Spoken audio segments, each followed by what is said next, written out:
Hey guys, it's NT Reads, and as you can see by the video title, today I'll be talking about ACOTAR. If you've been living under a rock, that's A Court of Thorns and Roses by Sarah J. Maas. It was published in 2015, but the most recent book in this series came out in 2021, so it's still on the book talk radar.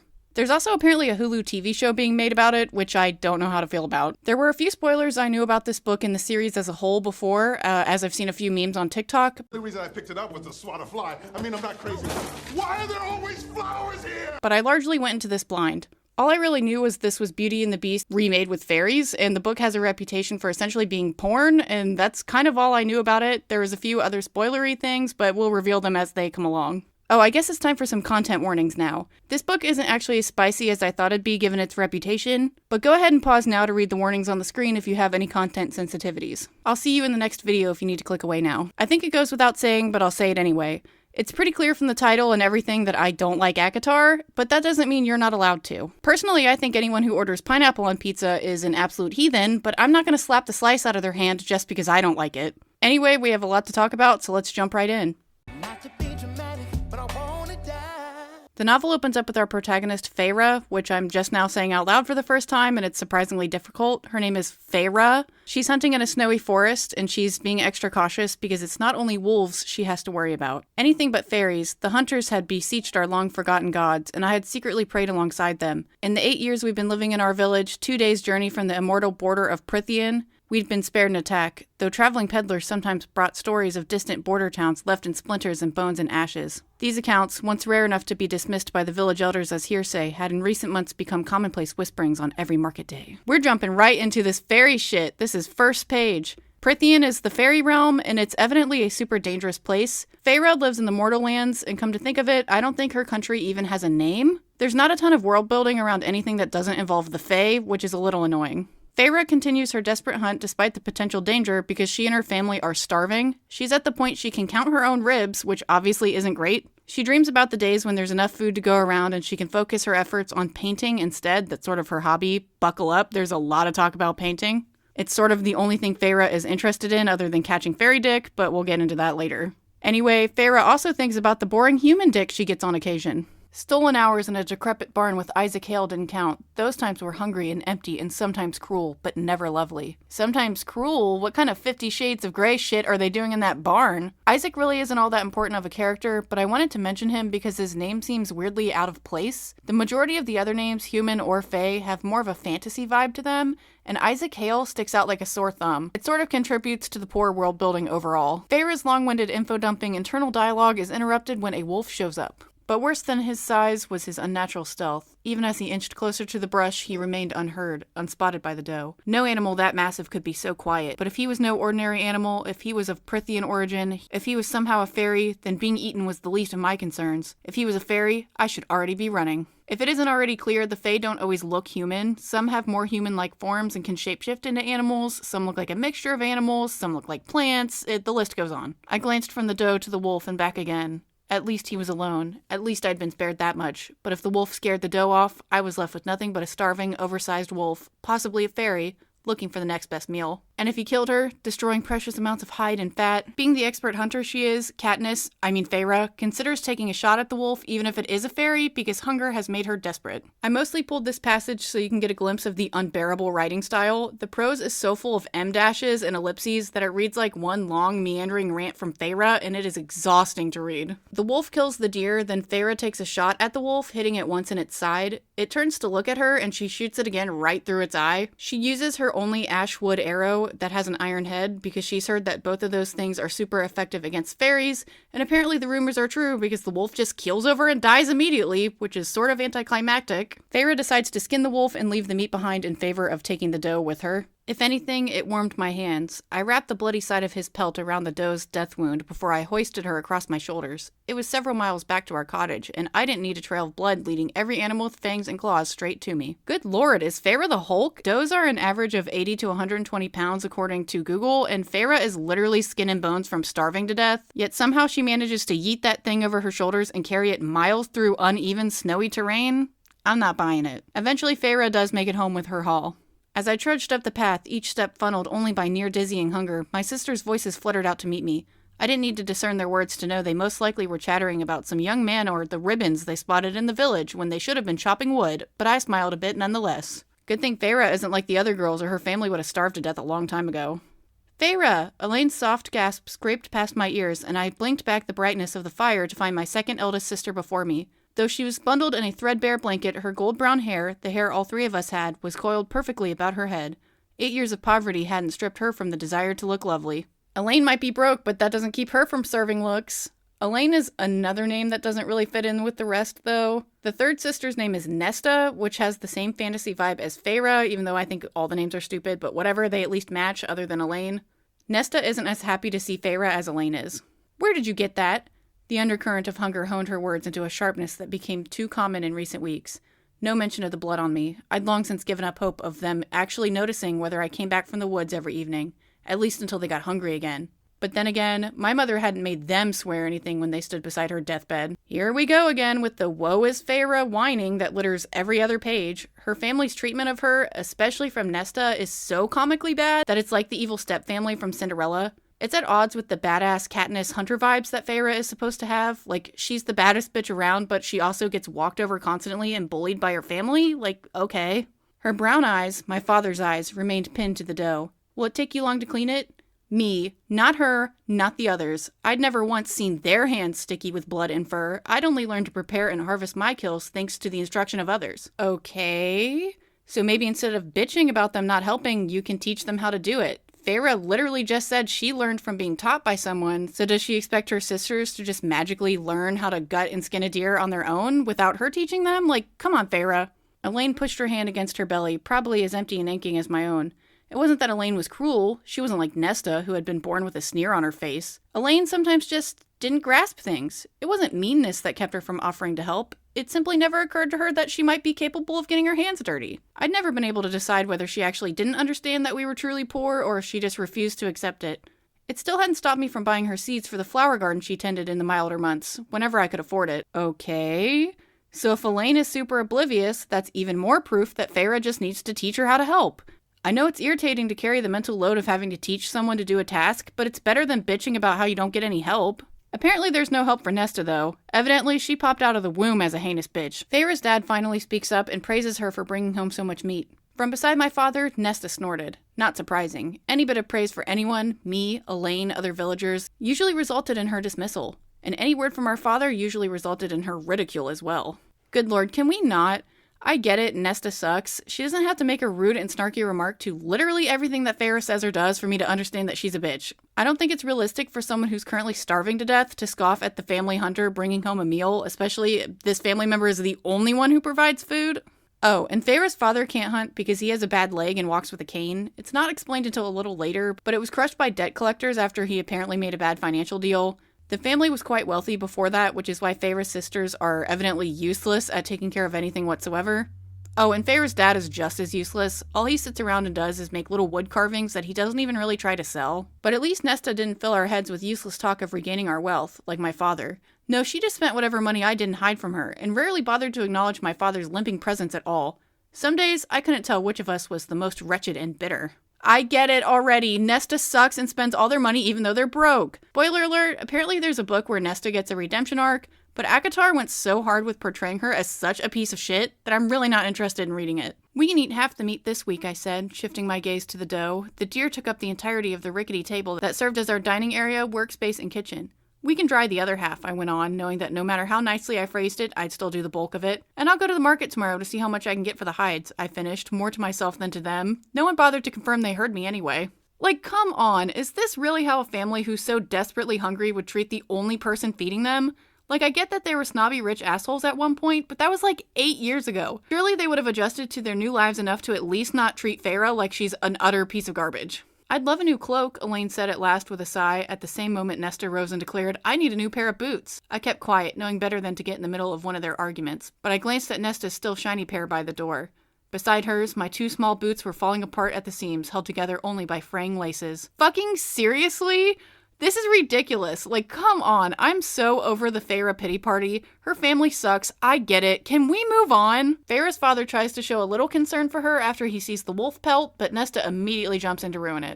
My sisters had gone quiet, and I looked up in time to see Nesta crinkle her nose with a sniff. She picked at my cloak. You stink like a pig covered in its own filth. Can you at least try to pretend that you're not an ignorant peasant? Deadass! I said it once, but I'll say it again. I don't think anyone would act this way towards the only person keeping them alive, no matter how much of a miserable bitch they are. Like, come on! Farrah's like, yeah, fine, I'll clean up if you heat me up some water. Then she notices there really isn't any firewood to heat up the water. Nesta picked at her long, neat nails. I hate chopping wood. I always get splinters. She glanced up from beneath her dark lashes. Of all of us, Nesta looked the most like our mother, especially when she wanted something. Besides, Farrah, she said with a pout, you're so much better at it. It takes you half the time it takes me. Your hands are suited for it. They're already so rough. I'm done, guys. Between Nesta's weaponized incompetence and her negging, I don't see how any book can redeem her without completely retconning her entire character. Sarah J. Maas is apparently the queen of retconning, but we'll get into that later. Farrah ends up cleaning herself off and making dinner for the family. She thinks about her now deceased mother, who wasn't any better than the family she has left. My mother, imperious and cold with her children, joyous and dazzling among the peerage who frequented our former estate, doting on my father, the one person whom she truly loved and respected. But she also had truly loved parties, so much that she didn't have any time to do anything with me at all, save contemplate how my budding abilities to sketch and paint might secure me a future husband. Had she lived long enough to see our wealth crumble, she would have been shattered by it, more so than my father. Perhaps it was a merciful thing that she died. If anything, it left more food for us. Yikes. Farrah has both mommy and daddy issues, so love that for her. It's not really explained how Farrah's mom died other than she had some vague illness. I think later they call it typhus. It doesn't matter, she just died. Every time I looked toward a horizon or wondered if I should just walk and never look back, I'd hear that promise I made 11 years ago as she wasted away on her deathbed. Stay together and look after them. I'd agreed, too young to ask why she hadn't begged my elder sisters or my father, but I'd sworn it to her. And then she died. And in our miserable human world, shielded only by the promise made by the High Fae 5 centuries ago, in our world where we'd forgotten the names of our gods, a promise was law, a promise was currency, a promise was your bond. If you're wondering why Farrah doesn't just leave her ungrateful-ass family to fend for themselves, this is why. Apparently promises are super important, and I thought that'd come up more in the book, but it doesn't really. It's just, I guess, only important for this. Farrah's sisters chat over dinner about a guy in town who is supposedly going to propose to Nesta. He's Thomas, the woodcutter's son, which Farrah remarks as being funny because Nesta doesn't even bother to chop her own firewood. Obviously that pisses Nesta off, so she fires back. Nesta's nostrils delicately flared. There's nothing you can do. Claire Better told me this afternoon that Thomas is going to propose to me any day now, and then I'll never have to eat these scraps again, she added with a small smile. At least I don't have to resort to rutting in the hay with Isaac Hale like an animal. Oh boy, more reasons to hate Nesta. Wow, love that for us. Farrah tells Nesta that Thomas's family is only marginally better off than they are financially, so she should reconsider her decision. Besides, they don't even have any money for a dowry. Nesta tells Farrah she's just jealous because apparently Isaac is planning on getting married, but Farrah already knew about it, so she doesn't really care, which makes Nesta even angrier. What do you know, Nesta breathed. You're just a half-wild beast with the nerve to bark orders at all hours of the day and night. Keep it up, and someday, Farrah, you'll have no one left to remember you, or to even care that you ever existed. She stormed off, Elaine darting after her, cooing her sympathy. They slammed the door to the bedroom hard enough to rattle the dishes. If it's not super clear by now, you're supposed to feel really bad for Farrah. Look how shitty her life is. Just look at it! Take a closer look at that meme. Farrah tries to ask her dad to talk some sense into Nesta, but he refuses, saying that's a good thing that at least somebody has hope around here that something's gonna go well. And I'd hardly say that what Nesta is feeling is hope, more like smug denial of her reality, but whatever. The chapter ends with Farrah dramatically saying, hope does not exist. In the morning, Farrah and her sisters go to the market in their seemingly unnamed village, in their unnamed country, in their unnamed world, to go sell the pelts. Nesta and Elaine clicked their tongues. I stifled a groan. Perfect. Exactly what I needed. To have the children of the blessed in town on market day, distracting and riling everyone. The village elders usually allowed them to stay for only a few hours, but the sheer presence of the fanatic fools who still worship the High Fae made people edgy. Made me edgy. Long ago, the High Fae had been our overlords, not gods, and they certainly hadn't been kind. It's sort of unclear if another religion has replaced the High Fae religion, or if everyone is just an atheist now. I mean, I guess that's not really atheism, because they know the Fae exist and just choose not to worship them as their gods, but whatever. The religion, or lack thereof, is just more lazy world building. Two plump and pretty farmers' wives strolled past on their way to the market, arm in arm. As they neared the acolytes, their faces twisted with identical expressions of disgust. Fairy-loving whore, one of them hurled at the young women. I couldn't disagree. This fully cracked me up the first time I read this. The comical fairy hatred is so much funnier when you see how thirsty Farrah is for fairies later on. Feyre and her sisters and the farmers' wives all harass the children of the Blessed for a little longer, and then one of the children of the Blessed says something like, Fae aren't evil. One of my friends, she just went to Prythian to be, the bride of a high Fae, and she's living the life in luxury. And Nesta's like, you're an idiot. She probably just got eaten, dumbass. Fairies suck. Or worse, I thought, if a high fae truly was involved in spiriting a human into Prythian, I'd never encountered the cruel, human-looking high fae who ruled Prythian itself, or the fairies who occupied their lands, with their scales and wings and long, spindly arms that could drag you deep, deep beneath the surface of a forgotten pond. I didn't know which would be worse to face. This is what I was trying to explain before. It's really only the high fae that look human, which is awfully convenient for Feyre. This is just fairy porn, not monster porn, you weirdos. They finally stop engaging with the children of the Blessed and head to the market. Feyre goes her separate way and meets the mercenary to sell her pelts. The mercenary accuses her of stealing the pelts because, the wolf is super big and dangerous, and Feyre insists she hunted the wolf herself and tells her the story of how she did it. The mercenary says the wolf doesn't seem like a fairy, but is impressed with Feyre's hunting skills nonetheless, and significantly overpays for the pelts, because of course she does. We then get more info dumping disguised as world building. Our territory was too small and poor to maintain a standing army to monitor the wall with Prythian, and we villagers could rely only on the strength of the treaty forged 500 years ago. But the upper class could afford hired swords, like this woman, to guard their lands bordering the immortal realm. It was an illusion of comfort, just as the markings on our threshold were. We all knew deep down that there was nothing to be done against the fairies. We'd all been told it, regardless of class or rank, from the moment we were born, the warnings sung to us while we were rocked in cradles, the rhymes chanted in schoolyards. One of the high fae could turn your bones to dust from 100 yards away. Not that my sisters or I had ever seen it. I love that this really important treaty doesn't even get a name. It's just the treaty, as if it's the only treaty that has ever existed. Once, long ago, and for millennia before that, we had been slaves to high fae overlords. Once, we had built them glorious, sprawling civilizations from our blood and sweat. Built them temples to their feral gods. Once, we had rebelled across every land and territory. The war had been so bloody, so destructive, that it took 6 mortal queens crafting the treaty for the slaughter to cease on both sides and for the wall to be constructed. The north of our world conceded to high fae and fairies, who took their magic with them, the south to we cowering mortals, forever forced to scratch out a living from the earth. It's even funnier that the war is simply called The War. It's the only war that's happened in the millennia the world has existed, apparently. It's just the only one. There's been one war. The mercenary warns Feyre to stay out of the woods because there have been rumors of fae slipping through the barrier. Nobody really knows what the fairies are planning, but it looks like there could be another war or some kind of large-scale attack coming. The mercenary shows off a nasty wound she got from fighting a fairy before Feyre's sisters come along to drag her off.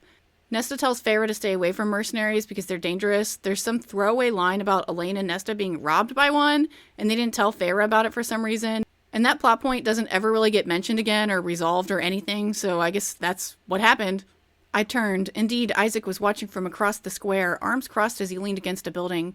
Though the eldest son of the only well-off farmer in our village, he was still lean from the winter, and his brown hair had turned shaggy. Relatively handsome, soft-spoken and reserved, but with a sort of darkness running beneath it all that had drawn us to each other, that shared understanding of how wretched our lives were and would always be. If Isaac is the son of a wealthy farmer, then why did he never help Feyre while she was literally starving to death? He could have given her some money or a carrot or whatever they farm. He could have given her something.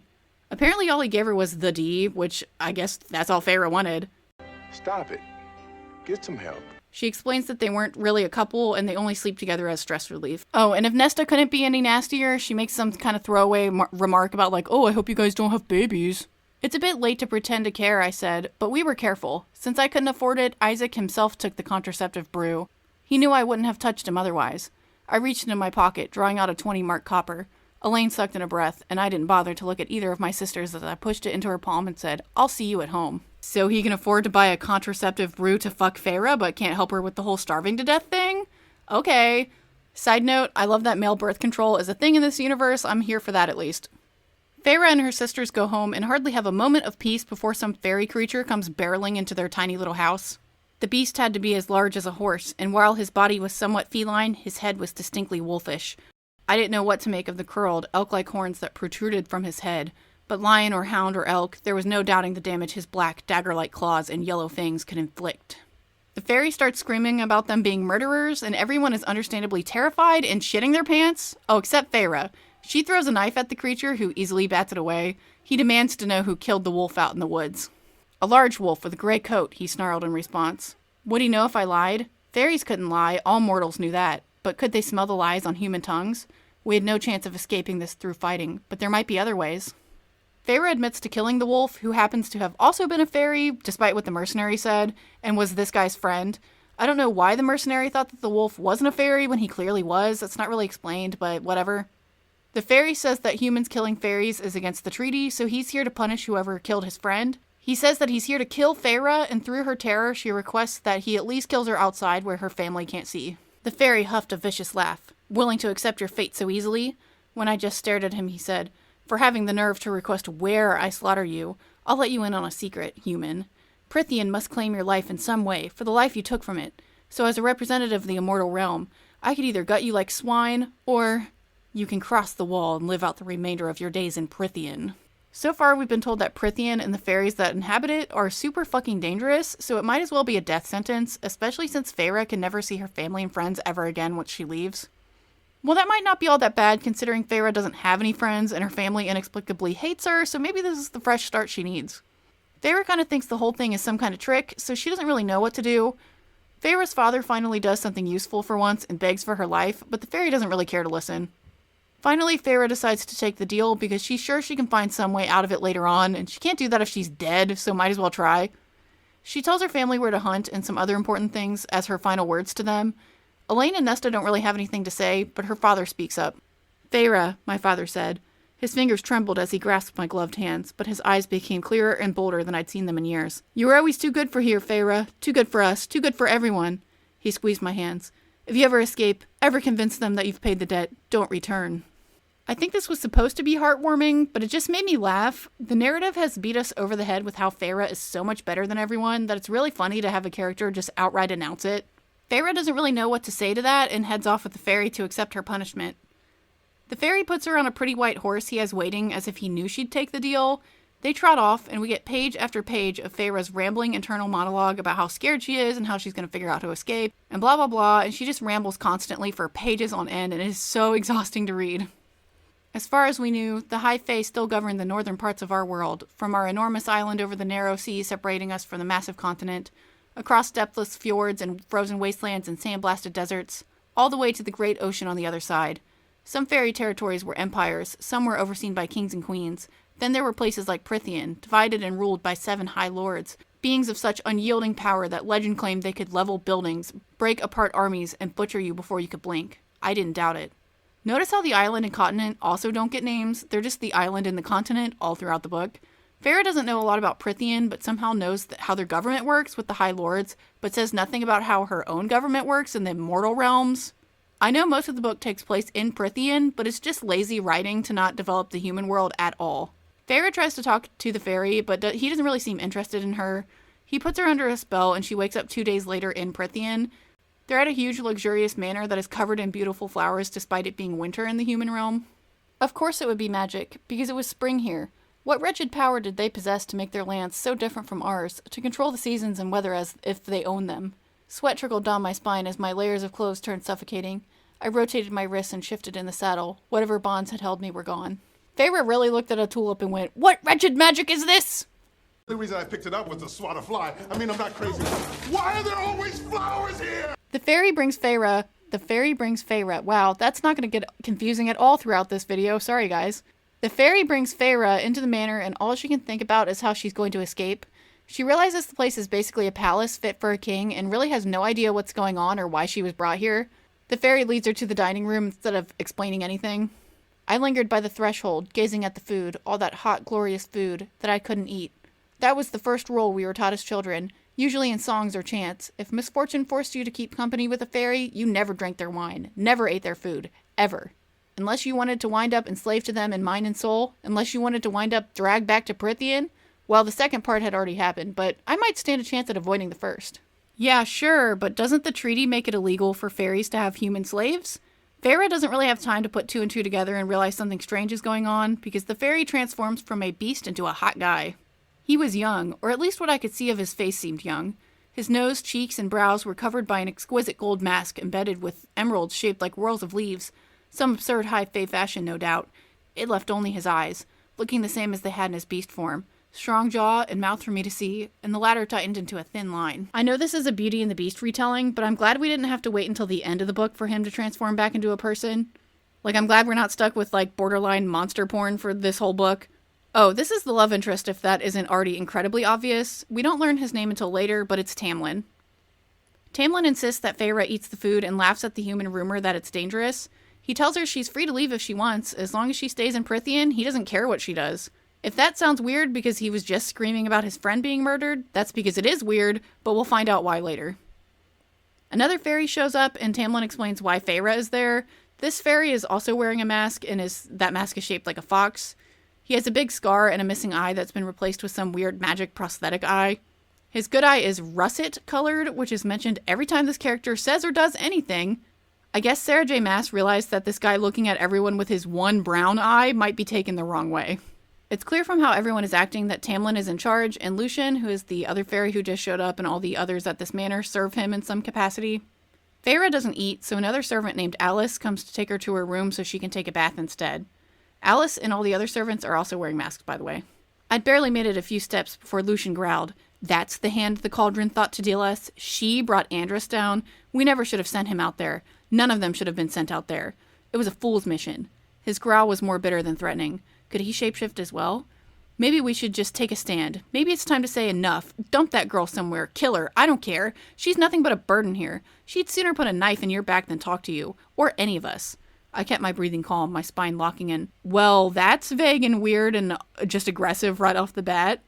It's not explained until later that the cauldron is sort of their god figure, but it's clear something funky is going on, and Feyre didn't just accidentally stumble into all of this. Alice brings Feyre off to her room before she can hear any more of this conversation. Feyre is expecting a prison cell, but it's a fancy, beautiful, lavish bedroom. The servants bathe and pamper her before giving her a fancy dress to wear, but Feyre refuses to wear it, because of course she does, so they bring her a tunic and some pants instead. Feyre is not at all expecting the warm welcome and realizes that a lot of what she learned about fairies was completely wrong, but she still doesn't know who or what to trust, so she's really not sure what's going on, and neither am I. Alice tells Feyre that she should keep her wits about her because even her own senses would betray her while in Prythian. She says that Feyre shouldn't worry about being attacked, though, because while people are mad she killed Andrus, the wolf fairy guy, it's part of the treaty that they can't hurt her after she made her deal, so she's fine, I guess. Alice then takes Feyre back to the dining room for dinner, where Tamlin and Lucien are already waiting. A half-wild beast, Nesta had called me, but compared to him, compared to this place, compared to the elegant, easy way they held their goblets, the way the golden-haired one had called me human, we were all half-wild beasts to the High Fae, even if they were the ones who could don fur and claws. Huh, I wonder why a fairy would ever want to date a human then. It kind of seems like they're lowly creatures compared to them, but whatever, I'm getting ahead of myself. Tamlin tells Feyre to sit and eat, but she doesn't really want to. She's still kind of unsure if the food is safe.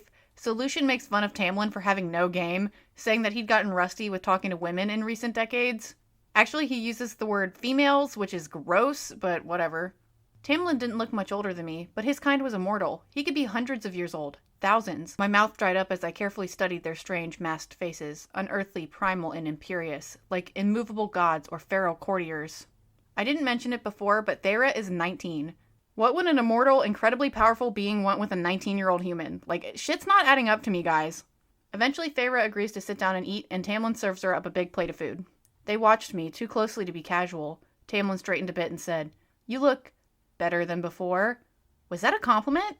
I could have sworn Lucien gave Tamlin an encouraging nod. "And your hair is clean." Actually, I take everything I said back. Despite being 500 years old or something, Tamlin also acts like a teenager, so I guess they're made for each other.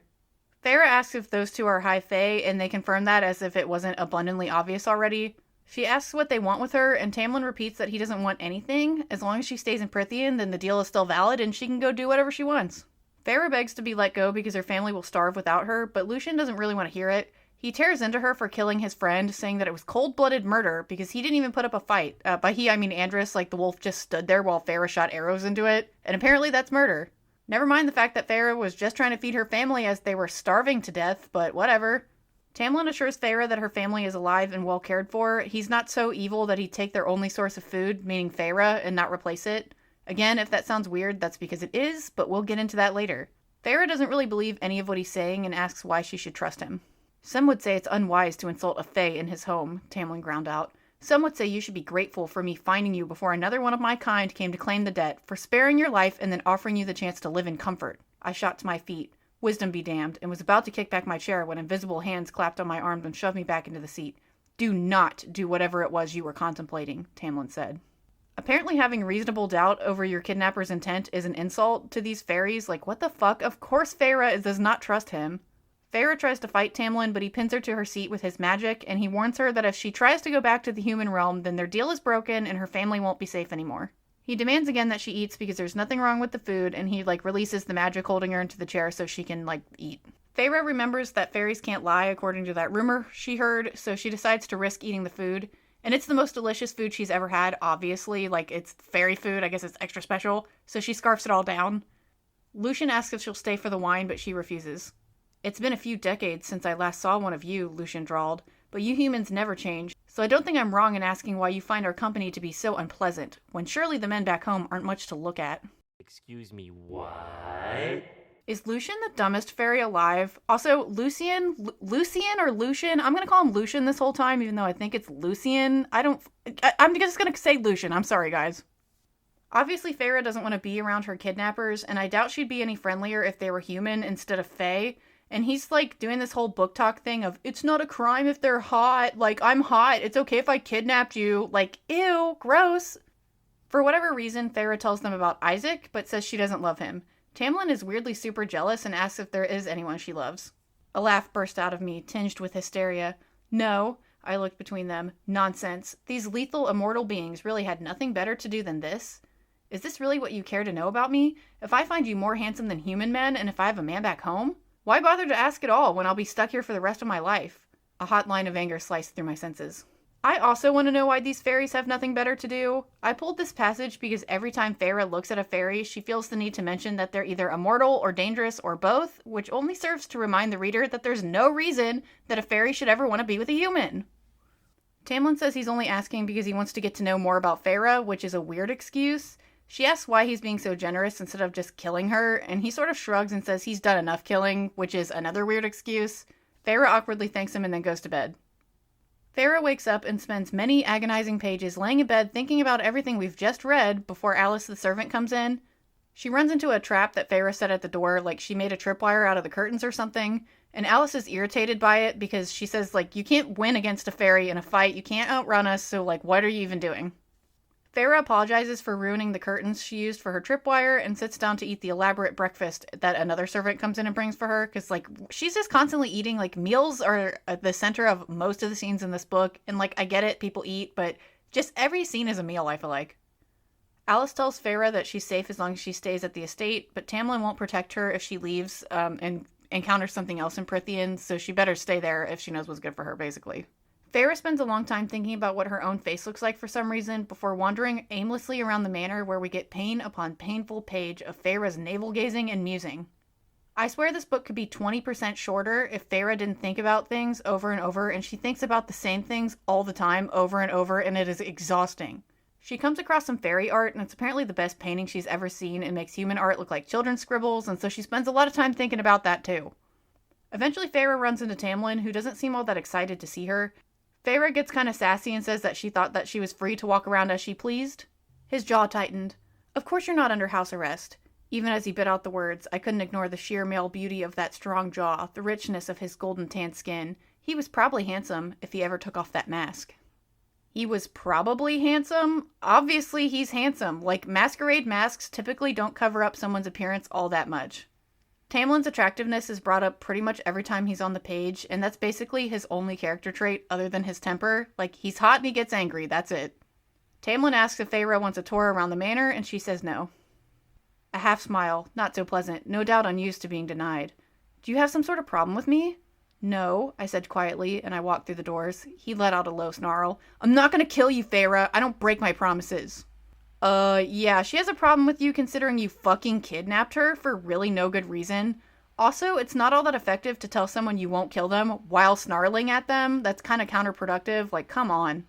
Tamlin is constantly snarling or roaring or growling, just like any good book talk love interest. They talk more about the deal, and Tamlin says he doesn't have any interest in the human realm, so Feyre asks what his friend/servant was even doing there to begin with. Tamlin stilled, such unearthly primal grace even to his breathing. There is a sickness in these lands. Across Prythian, there has been for almost 50 years now. It is why this house and these lands are so empty. Most have left. The blight spread slowly, but it has made magic act strangely. My own powers are diminished due to it. These masks. he tapped on his, are the result of a surge of it that occurred during a masquerade 49 years ago. Even now, we can't remove them. Okay. That doesn't explain why your friend was, like, doing anything in the human realm, but pop off. I didn't think servants generally wore masks, too, at those kind of parties, and, like, everybody in this manor, servants and all, have these masks on, but whatever. Farah asks for clarification, and Tamlin only makes things more confusing. He says that the blight is not a sickness or disease, and only affects the magic of the fairies in Prythian, but then goes on to say that he'd set Andrus to the human realm to find a cure. Farah somehow doesn't realize how little sense any of that makes, and asks if the blight affects humans, despite Tamlin literally just saying that the blight only affects magic, and humans don't have magic. Yes, he said, there is a chance of it affecting mortals and your territory. More than that, I don't know. It's slow moving, and your kind is safe for now. We haven't had any progression in decades. Magic seems to have stabilized, even though it's been weakened. That he'd even admitted so much spoke volumes about how he'd imagined my future. I was never going home, never going to encounter another human to whom I might spill this secret vulnerability. How is there a chance of the blight affecting humans if it only affects magic? Like, what? I feel like he's talking in circles, and there's obviously something else going on, but somehow Farah doesn't seem to realize that. Tamlin says he'll see Farah at dinner before casually walking off like he hadn't just revealed super important information. Farah continues to meander around the grounds, trying to look casual as she scopes out escape routes. She considers befriending Lucian to try to convince him to get Tamlin to let her go. I don't know why she doesn't cut out the middleman and just try to befriend Tamlin directly to, like, plead her case, but whatever, Farah isn't exactly known for her intelligence. There's a small time skip, and Farah mentions that she stole a knife from dinner.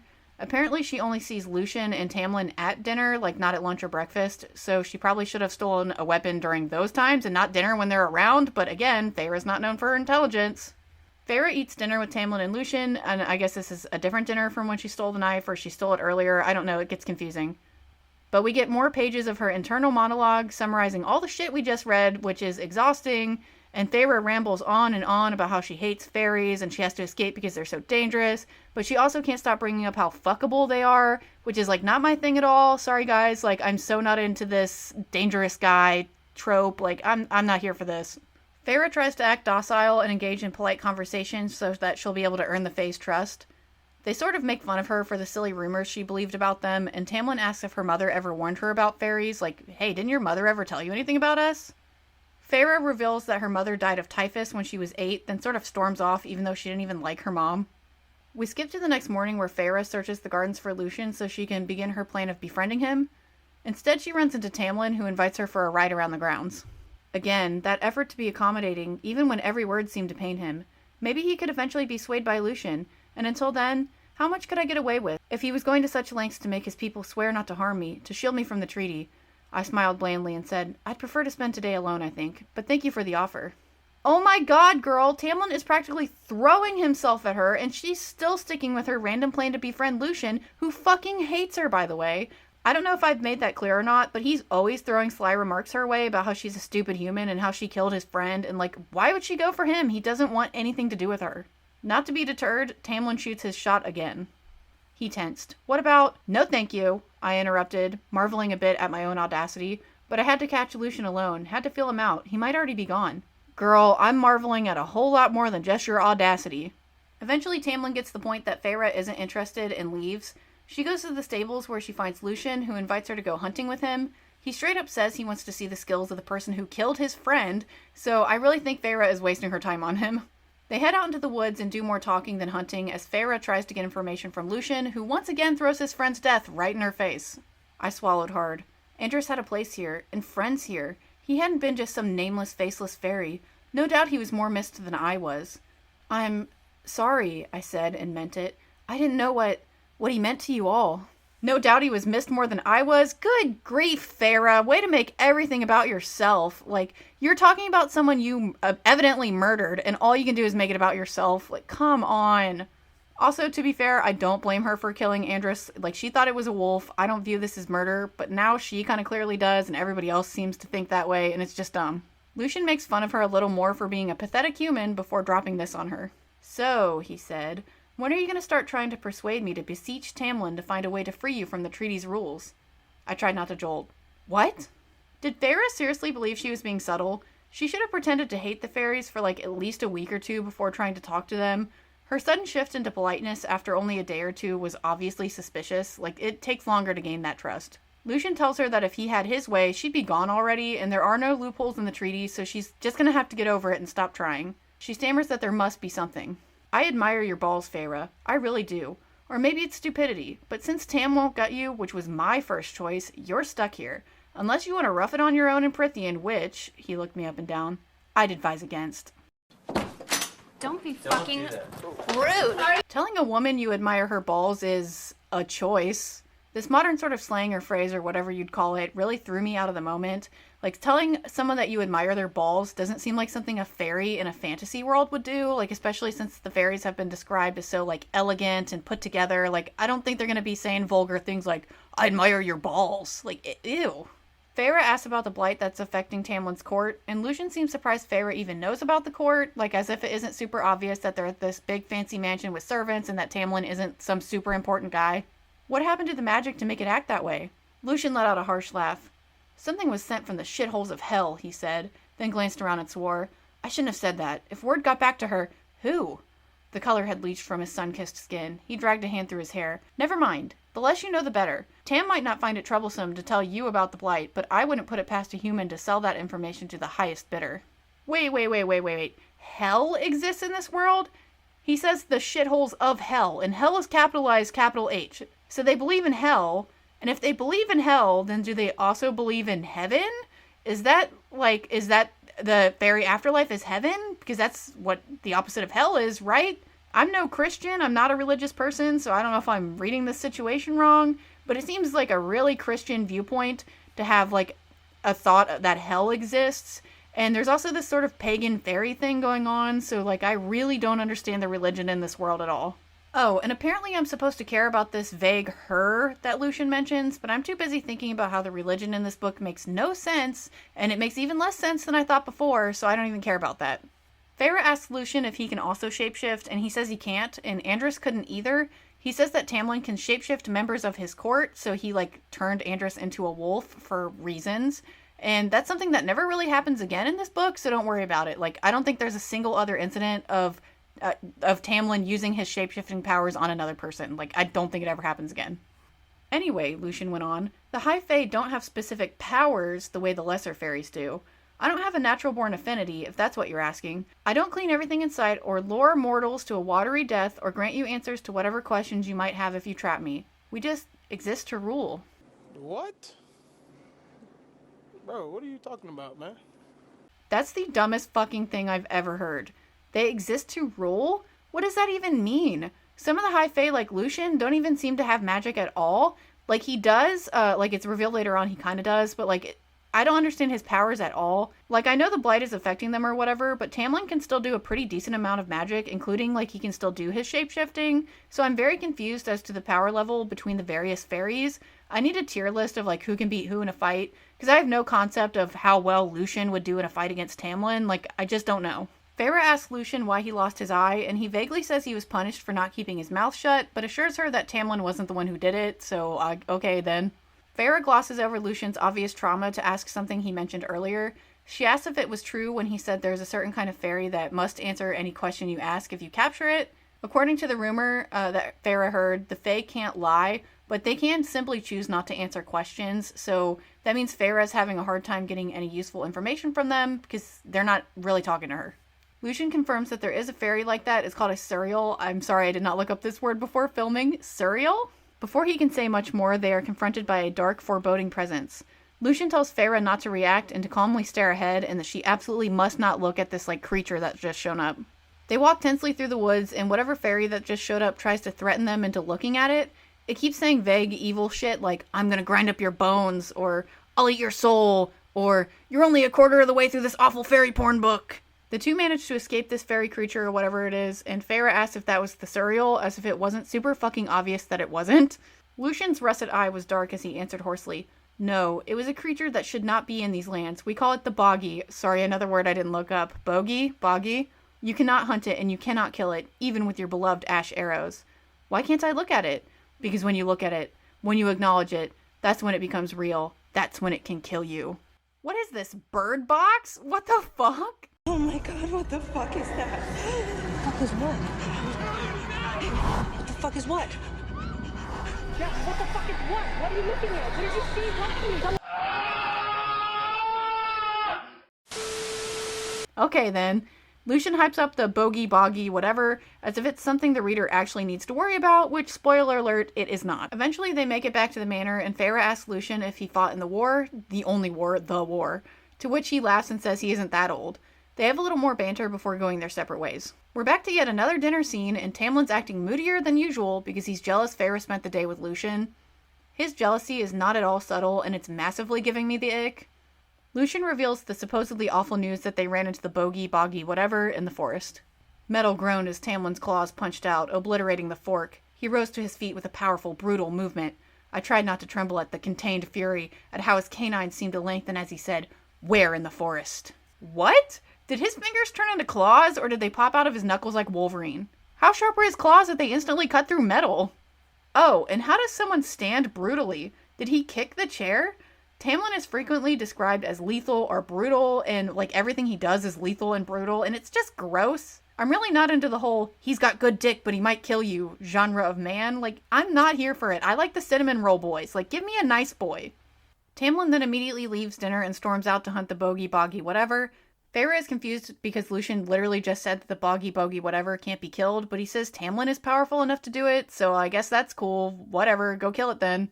Feyre finds herself weirdly worried for Tamlin as she goes to bed, but something else catches her attention. But something moved out in the garden. I lunged for the curtains beside the window, not wanting to be caught waiting for him, and peered out. Not Tamlin, but someone lurked by the hedges, facing the house, looking toward me. Male, hunched in. The breath went out of me as the fairy hobbled closer, just 2 steps into the light leaking from the house. Not a fairy, but a man. My father. Shame on any of you who believe this was really Feyre's dad. I'm going to skip a whole bunch of nonsense here and go right to the part where Tamlin catches her trying to leave with her supposed father. She thinks Tamlin's going to kill her for breaking the deal, but instead he angrily tells her that she's just been tricked by a fairy. He berates her for not keeping her wits about her and tells her that if she wants to escape, she should try doing it during the daytime because it is so not safe at night. The fairy pretending to be Feyre's dad just kind of fucks off or whatever, and Tamlin and Feyre start arguing, and Feyre says she wants to go home. As in, like, home, the mortal realms, not back to the manor. Tamlin is confused as to why she'd want to leave the luxury of the manor and go back into poverty, and she says she swore an oath to her mother to take care of her family, so she has no choice, she has to go back. Tamlin tells Feyre that her family is better off without her there, and reminds her that he said he'd take care of them. They are cared for. They are fed and comfortable. Fed and comfortable. If he couldn't lie, if it was true, then it was beyond anything I'd ever dared hope for. Then, my vow to my mother was fulfilled. It stunned me enough that I didn't say anything for a moment as we walked. My life was now owned by the treaty, but perhaps I've been freed in another sort of way. Do y'all ever fantasize about being kidnapped so you don't have to pay your bills anymore? Is that why people like this book? The two talk a little longer, and Tamlin says the woods are more dangerous than ever, as the Fey Lords can no longer keep the more dangerous fairies like the bogey, boggy, whatever in check because of the blight. I guess the blight only affects the high Fey and not the other fairies, because wouldn't the bogey, boggy, whatever also be weakened? Like, wouldn't they also lose their magic? And that's not really happening, which is weird, but whatever. They go back to the manor, and we get a several-day time skip as Feyre tries to figure out what to do with her new life. She goes on patrol with Lucian while Tamlin still tries to hunt the bogey, boggy, whatever. Feyre asks Lucian why they aren't helping Tamlin do that. And there's no one who can help him at all? He would probably shred them for disobeying his order to stay away. A brush of ice slithered across my nape. He would be that brutal? Lucian studied the wine in his goblet. You don't hold on to power by being everyone's friend, and among the fairies, lesser and high fae alike, a firm hand is needed. We're too powerful and too bored with immortality to be checked by anything else. It seemed like a cold, lonely position to have, especially when you didn't particularly want it. I wasn't sure why it bothered me so much. Poor, misunderstood Tamlin. He's perfect for Feyre. They can throw their pity parties together. Also, enough with calling Tamlin brutal. You know I'm already over it, guys. Like, I get it he could slay her with his peen. I know, I'm done. We time skip again as Feyre has a nightmare about killing Andrys. Instead of going back to sleep, she decides to wander around the manor, and she comes across a bloodied Tamlin, who's just returned from slaying the bogey, boggy, whatever. He's like absolutely drenched, covered in blood, dripping blood everywhere. There's just blood everywhere, and he seems to be in a really bad state, when it's comically revealed that only his hand is injured, so like, what the fuck? Where's all this blood coming from? Feyre takes him to the infirmary and bandages him up. He tells her she wasn't what he expected a human to be like, and then we immediately cut to the next morning, because scenes end so abruptly in this book. Feyre wanders around the manor until she finds Lucian and Tamlin, except they apparently haven't seen her, so she just starts eavesdropping on their conversation. Lucian says something about how there isn't much time, and Tamlin can't fake it anymore.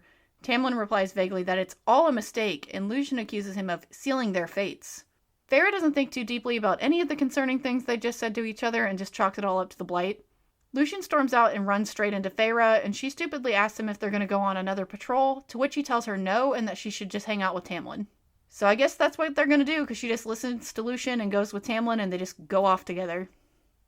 No trace of the hollow, cold warrior of the night before, or of the angry Fey noble of minutes before. Just Tamlin right now, it seemed. I'd be a fool to let my guard down around Tamlin, to think that his acting naturally meant anything, especially when something was so clearly amiss at his estate.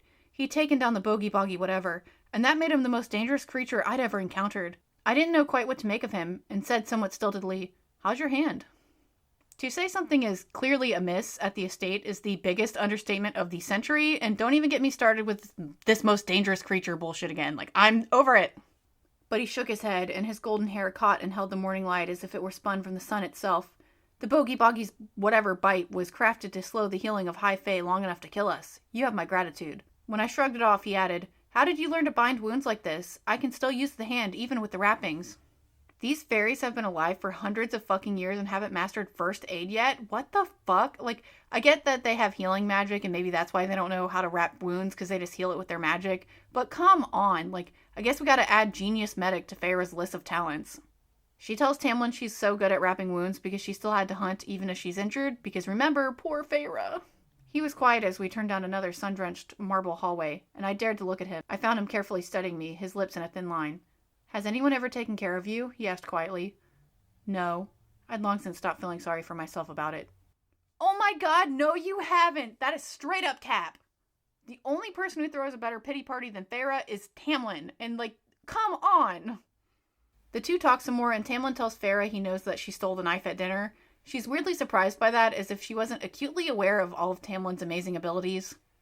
He also knows she was listening to his and Lucian's conversation, which I thought was incredibly obvious, but Feyre awkwardly then tries to ask about the conversation. They say some more unimportant exposition about the blight before going to the study.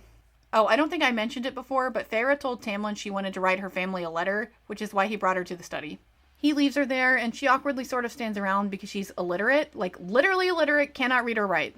It wasn't entirely my fault that I was scarcely able to read. Before our downfall, my mother had sorely neglected our education, not bothering to hire a governess. And after poverty struck and my elder sisters, who could read and write, deemed the village school beneath us, they didn't bother to teach me. I could read enough to function, enough to form my letters, but so poorly that even signing my name was mortifying. I'm glad that Feyre's biggest weakness and personal flaw is something that isn't even her fault. Love that for her. She tries to write a letter but doesn't get very far before she gives up. She wanders around the room and comes across a conveniently placed mural that infodumps a bunch of fairy lore for her and for us, the reader. It began with a cauldron. A mighty black cauldron held by glowing, slender female hands in a starry, endless night. Those hands tipped it over, golden sparkling liquid pouring out over the lip. No, not sparkling, but effervescent with small symbols, perhaps of some ancient fairy language. Whatever was written there, whatever it was, the contents of the cauldron were dumped into the void below, pooling on the earth to form our world. She then sees a detailed map of the fairy world, which I don't particularly care to explain, because we don't go anywhere other than Prythian. The mural also depicts the war, you know, the singular war that existed in all of history. Yeah, that one. Apparently the Fae lost more land to the humans than Feyre expected, so good for the humans, I guess. I looked northward and stepped back again. The 6 other courts of Prythian occupied a patchwork of territories.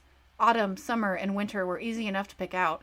Then above them, 2 glowing courts, the southernmost one a softer, redder palette, the Dawn Court. Above in bright gold in yellow and blue, the Day Court. And above that, perched in a frozen mountainous spread of darkness and stars, the sprawling massive territory of the Night Court. So, if it wasn't obvious already, they're currently in the Spring Court, and I get that the courts are named after seasons, because that can kind of tie in with some cool elemental magic or whatever, but then adding the courts named after time seems just kind of tacked on, like there wasn't enough, so she needed to pad it out some more. But does there really need to be 7 courts? Why wasn't 4 enough? Like, I don't get this. I think that the answer is because Sarah J. Maas just really wanted to have a night court because that's so badass, but like, we'll talk about night court later. Tamlin comes in and obviously picks up on how much Feyre is struggling with writing her letter. I could help you write to them if that's why you're in here. I jerked back in my seat, almost knocking over the chair, and whirled to see Tamlin behind me, a stack of books in his arms. I pushed back against the heat rising in my cheeks and ears, the panic at the information he might be guessing I'd been trying to send. Help? You mean a fairy is passing up the opportunity to mock an ignorant mortal? He set the books down on the table, his jaw tight. I couldn't read the titles glinting on the leather spines. Why should I mock you for a shortcoming that isn't your fault? Let me help you. I owe you for the hand. I literally rolled my eyes the first time I read this. Why should I mock you for a shortcoming that isn't your fault? Oh my god. Good thing St. Tamlin is here, ready to write letters with his injured hand like he isn't some kind of killing machine. Like, oh my god, okay. Feyre refuses Tamlin's help and sort of blows him off. He yet again gets super jealous as he asks her why she'll spend time with Lucien and not him. She says it's because Lucien doesn't try to pretend to be anything he's not, which then infuriates Tamlin, and he asks her what she meant by that. I was definitely walking a dangerous line, but I didn't care. Even if he'd offered me sanctuary, I didn't have to fall at his feet. It means, I said with that same cold quiet, that I don't know you. I don't know who you are, or what you really are, or what you want. It means you don't trust me. How can I trust a fairy? Don't you delight in killing and tricking us?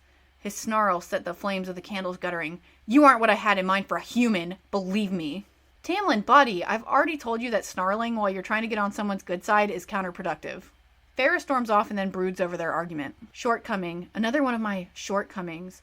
I rub my brows with my thumb and forefinger. I've been equally foolish for feeling a shred of pity for him, for the lone, brooding fairy, for someone I had so stupidly thought would really care if he met someone who perhaps felt the same, perhaps understood, in my ignorant, insignificant human way, what it was like to bear the weight of caring for others. I should have let his hand bleed that night, should have known better than to think that maybe there could be someone, human or fairy or whatever, who could understand what my life, what I had become these past few years. Girl, I thought you said you were done feeling sorry for yourself. What the fuck is this? Feyre eventually quits moping and goes to see Lucien, of all people. They talk more about the blight, and Feyre mentions the cereal, I'm so sorry, again.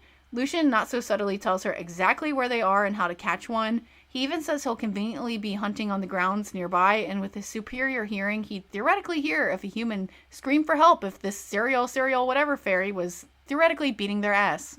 We then hard cut to the next chapter where Feyre is in the woods hunting for the cereal, I'm sorry, I'm going to pronounce this poorly every time.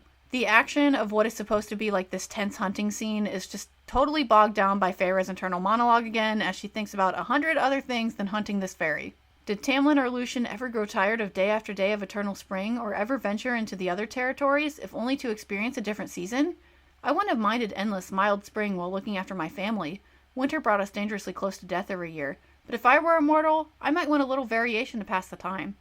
I'd probably want to do more than lurk about a manor house, too, though I still hadn't worked up the nerve to make the request that had crept into the back of my mind when I saw the mural. Girl, who gives a fuck? Just hunt this fairy already! Long story short, Feyre eventually ends up catching this fairy, and it isn't like some cute little Tinkerbell fairy like she was expecting. It's like basically a Dementor from Harry Potter, and it's like robed and gross, and it's just a nasty fairy. My bowels turned watery. Did you set this clever, wicked trap for me? Okay, so I laughed out loud when I read this, because this is actually one of the things I knew about coming into this book. The phrase, her bowels turned watery, is used very frequently, and it's sort of a meme. I just shit my pants! Feyre questions the fairy, and it confirms that there is no way for her to break the treaty. There are no loopholes, just like Lucien said. She then asks it what it knows about Tamlin, and the fairy tells her that she's going to have to be more specific about the High Lord of Spring. The earth tilted beneath me. Tamlin is a High Lord? Click, click, click. You did not know. Interesting. Not some pretty fairy lord of a manor, but a High Lord of one of the 7 territories. A High Lord of Prythian. Wait, was this not obvious? Like, it was pretty clear to me that Tamlin was the star of the show there in the Spring Court. Like, he must be the High Lord. Like, they're essentially living in a castle, for God's sake. Like, where did you think they were? Feyre asks what can be done about the blight, and the fairy tells her that all she can do is stay with Tamlin. Don't interfere, don't meddle, just stay with Tamlin, and everything's gonna be fine. I'm sure Feyre won't find some way to fuck that up. The fairy then switches gears to dump some world building on us. But the Suriel went on. Across the violent western sea, there is another fairy kingdom called Hybern, ruled by a wicked, powerful king. Yes, a king, he said when I raised a brow, not a high lord. There his territory is not divided into courts. There he is law unto himself. Humans no longer exist in that realm, though his throne is made of their bones. So this other fairy island that we're not even going to go to in this book gets a name, but not the mortal realms? Like, really? Whatever. The fairy then goes on an info dump about the king of Hybern and how he's pissed he had to give up his human slaves when the treaty was signed. It made him mad enough to try to invade Prythian, and he was doing a pretty good job, like, implanting spies and stuff amongst the 7 courts before someone betrayed him 50 years ago, and whatever, we'll learn about that later. The fairy doesn't really have a chance to tell us why we should care about any of this before they're interrupted by even more fairies showing up. The Naga were sprung from a nightmare, covered in dark scales and nothing more. They were a horrendous combination of serpentine features and male humanoid bodies whose powerful arms ended in polished black flesh-shredding talons. Well, that doesn't sound very good. There's 4 of them, which is definitely not good. The Suriel begs Farah to let him out of the trap so he isn't eaten by these Naga, and I'm really not sure why he can't use his magic to escape this trap, but okay. Farah looks dramatically back and forth between the Suriel and the approaching bloodthirsty Naga, and she only has the chance to fire 1 arrow, and she's like trying to figure out what she's gonna do, and she ultimately decides to fire it at the Suriel, and she hits like the trap around its foot, and it releases like amazing, like, oh wow, he's free now. She saved him instead of herself. Oh, except she also somehow managed to shoot a second arrow into a Naga and, like, it dies? Like, okay, I didn't know how a scaled creature died from only 2 arrows. Yeah, she fired 2 arrows at it. So this whole thing, like, oh, she only gets to shoot at 1. Well, she thought this bitch fired 3 arrows. Like, they tried to make it seem like she had a choice, and there wasn't a choice. She gets to do it all. Feyre runs away and is chased through the forest until the Naga corner her. She screams, expecting Lucian to show up, like in a split second, how he promised. But of course it's Tamlin who comes to her aid. He shreds up the rest of the Naga with ease. Feral rage still smoldered in his gaze, and I flinched as he knelt beside me. He reached for me again, but I jerked back, away from the bloody claws that were still out. I raised myself into a sitting position before the shaking resumed. I knew I couldn't get to my feet. Feyre, he said. The wrath faded from his eyes, and the claws slipped back under his skin, but the roar still sounded in my ears. There had been nothing in that sound but primal fury. Feral rage, bloody claws, wrath, roar, primal fury, like, good lord, Sarah J. Maas, can you lay it on any thicker? We get it. Feyre is a furry, you're furry, we're all furries. Can we move on? Come here. Yeah, come. Bitch. Feyre asked what Tamlin was doing out in the forest, and he said he was hunting another group of Naga. It's pretty clear he didn't know that she was out there hunting the Suriel and, like, that she had even talked to it, so she keeps that information to herself. Feyre's clothes are ruined or something, so Tamlin gives her some of his. I pulled on Tamlin's tunic over my own, ignoring how easily I could see the cut of his muscles beneath his white shirt, the way the blood soaking it made them stand out even more. A purebred predator, honed to kill without a second thought, without remorse. I shivered again and savored the warmth that leaked from the cloth. High Lord. I should have known, should have guessed. Maybe I hadn't wanted to. Maybe I'd been afraid. Should have guessed? Girl, it wasn't even a secret. There was nothing to guess. Like, nobody hid this information from you. The two go back to the manor, and we cut to Feyre in the bath so she can do some more thinking about things she already thought about. Alice comes in, and Feyre tries to ask her more about Tamlin and what's going on in the court, but Alice says it's none of her business. Oh, I think it is. I turned around again, gripping the back of the wooden chair. If this spills into the human world, if there's a war, or this blight poisons our lands... I pushed back against the crushing panic. I had to warn my family, had to write to them, soon. I don't know why Feyre is so obsessed with writing her family like they can do anything about what's going on. It's not like they have any connections, so nobody's going to believe the threat in the letter. Hell, with how much they look down on Feyre, they might not even believe it themselves. Like, they might not even read the letter. Also, if they could live farther away from the border, wouldn't they have moved by now? Like, I understand they're poor, but, like, I would have not lived anywhere close to this border if I had any choice in the matter. They argue some more, and Feyre says that Alice would understand why she's so upset if she had a family of her own. Would you have done anything else? If you had a family, I do have a family. I looked her up and down. There was no ring on her finger. Excuse me, bitch? Bitch, that's so shady. There's more ways to have a family than being married. Like, come the fuck on. Alice mentions she has 2 nephews that she takes care of after her sister passed away, and then she drops this gem. Alice's lips thinned, but she said, "The next time that fool Lucian gives you advice on how to trap the Suriel, you come to me. Dead chicken's my sagging ass. All you needed to do was offer it a new robe and it would have groveled at your feet." This actually made me laugh in a good way for once. Like, good job, ACOTAR. I'll give you that one. Feyre goes to dinner with Lucian and Tamlin for like the 50th time in this godforsaken novel, and they drop a truth bomb on her. He said with forced lightness, "Well, you still look lovely, regardless of your hell-sent afternoon." I snorted. I'd never looked lovely a day in my life. I thought fairies couldn't lie. Tamlin choked on his wine, but Lucian grinned, that scar stark and brutal. "Who told you that?" "Everyone knows it," I said, piling food on my plate, even as I began wondering about everything they'd said to me so far, every statement I'd accepted as pure truth. Lucian leaned back in his chair, smiling with feline delight. "Of course we can lie. We find lying to be an art. And we lied when we told those ancient mortals that we couldn't speak an untruth. How else will we get them to trust us and do our bidding?" My mouth became a thin, tight line. He was telling the truth, because if he was lying, the logic of it made my head spin. "Iron?" I managed to say. "Doesn't do us a lick of harm. Only ash, as you well know." Well, shit. I thought that Lucian and Tamlin spoke so vaguely about everything because they were talking around the truth, but it turns out these fuckers could just lie this whole time. I kind of thought the not being able to lie thing was interesting. Like, oh, they have to talk around the truth. They can't, like, outright lie, but they can, I guess. So that's the one interesting thing they just took away. So thanks, Sarah J. Maas. My disappointment is immeasurable, and my day is ruined.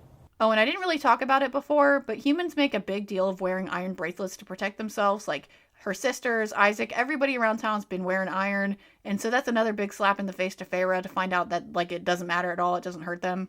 Feyre is obviously extremely embarrassed for the stupid shit she believed. I looked at Tamlin. High Lord, that wasn't a lie. I could feel its truth in my bones, even though he didn't act like the High Lord of legend who had sacrificed virgins and slaughtered humans at will.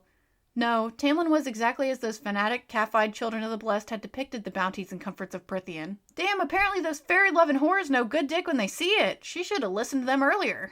Tamlin claims he never willingly lied to Feyre, but what does that even mean?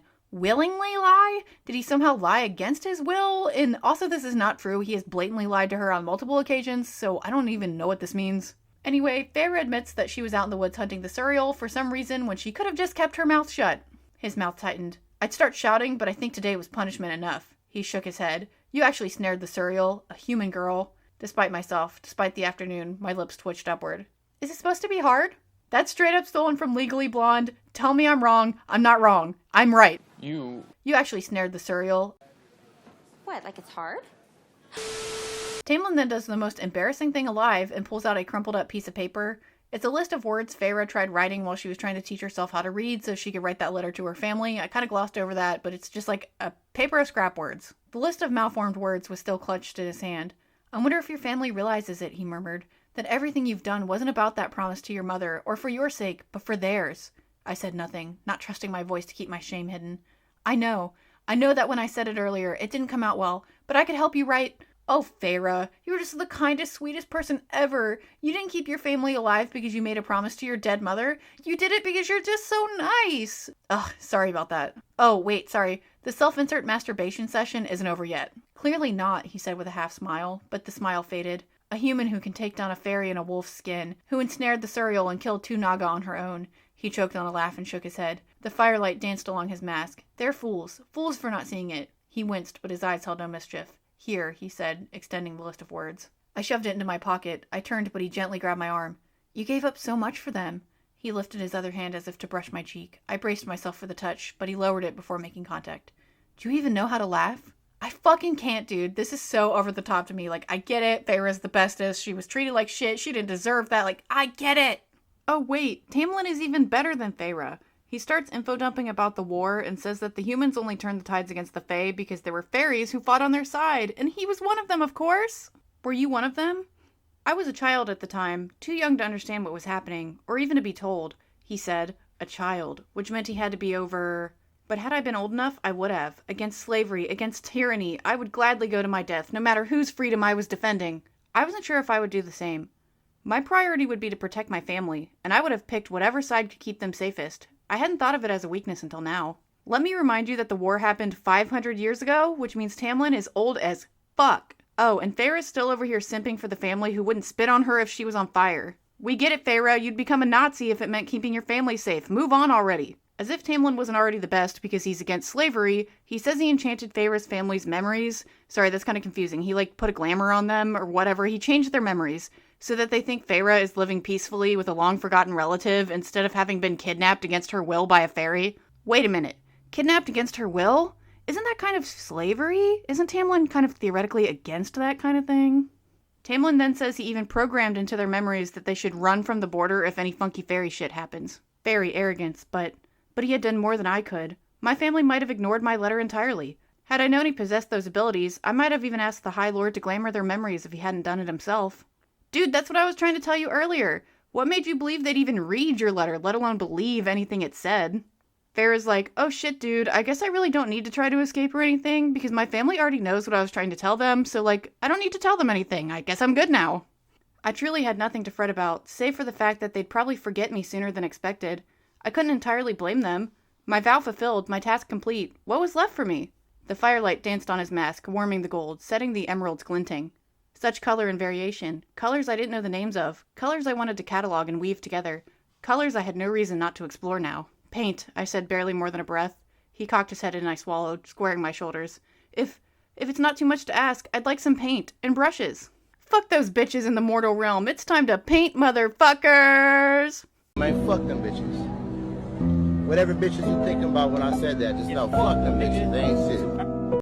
Tamlin is like, yeah, sure, babe, I'll get you some paint. There's actually a gallery here, too, but I gotta clean it up first, because nobody's used it in a while, and I'll make it extra special for you, babe. It's basically exactly like in Beauty and the Beast when Beast gave Belle the library. Oh my god, I'm just now realizing that maybe Sarah J. Maas made Feyre illiterate on purpose to distinguish her from her counterpart, Belle, whose sole personality trait is that she likes to read. That's pretty fucking good if it was on purpose, and that's so fucking stupid if that's a coincidence. Oh my god. Anyway, Feyre is pretty psyched about the whole gallery thing. He smiled at me still, broadly and without restraint or hesitation. Isaac had never smiled at me like that.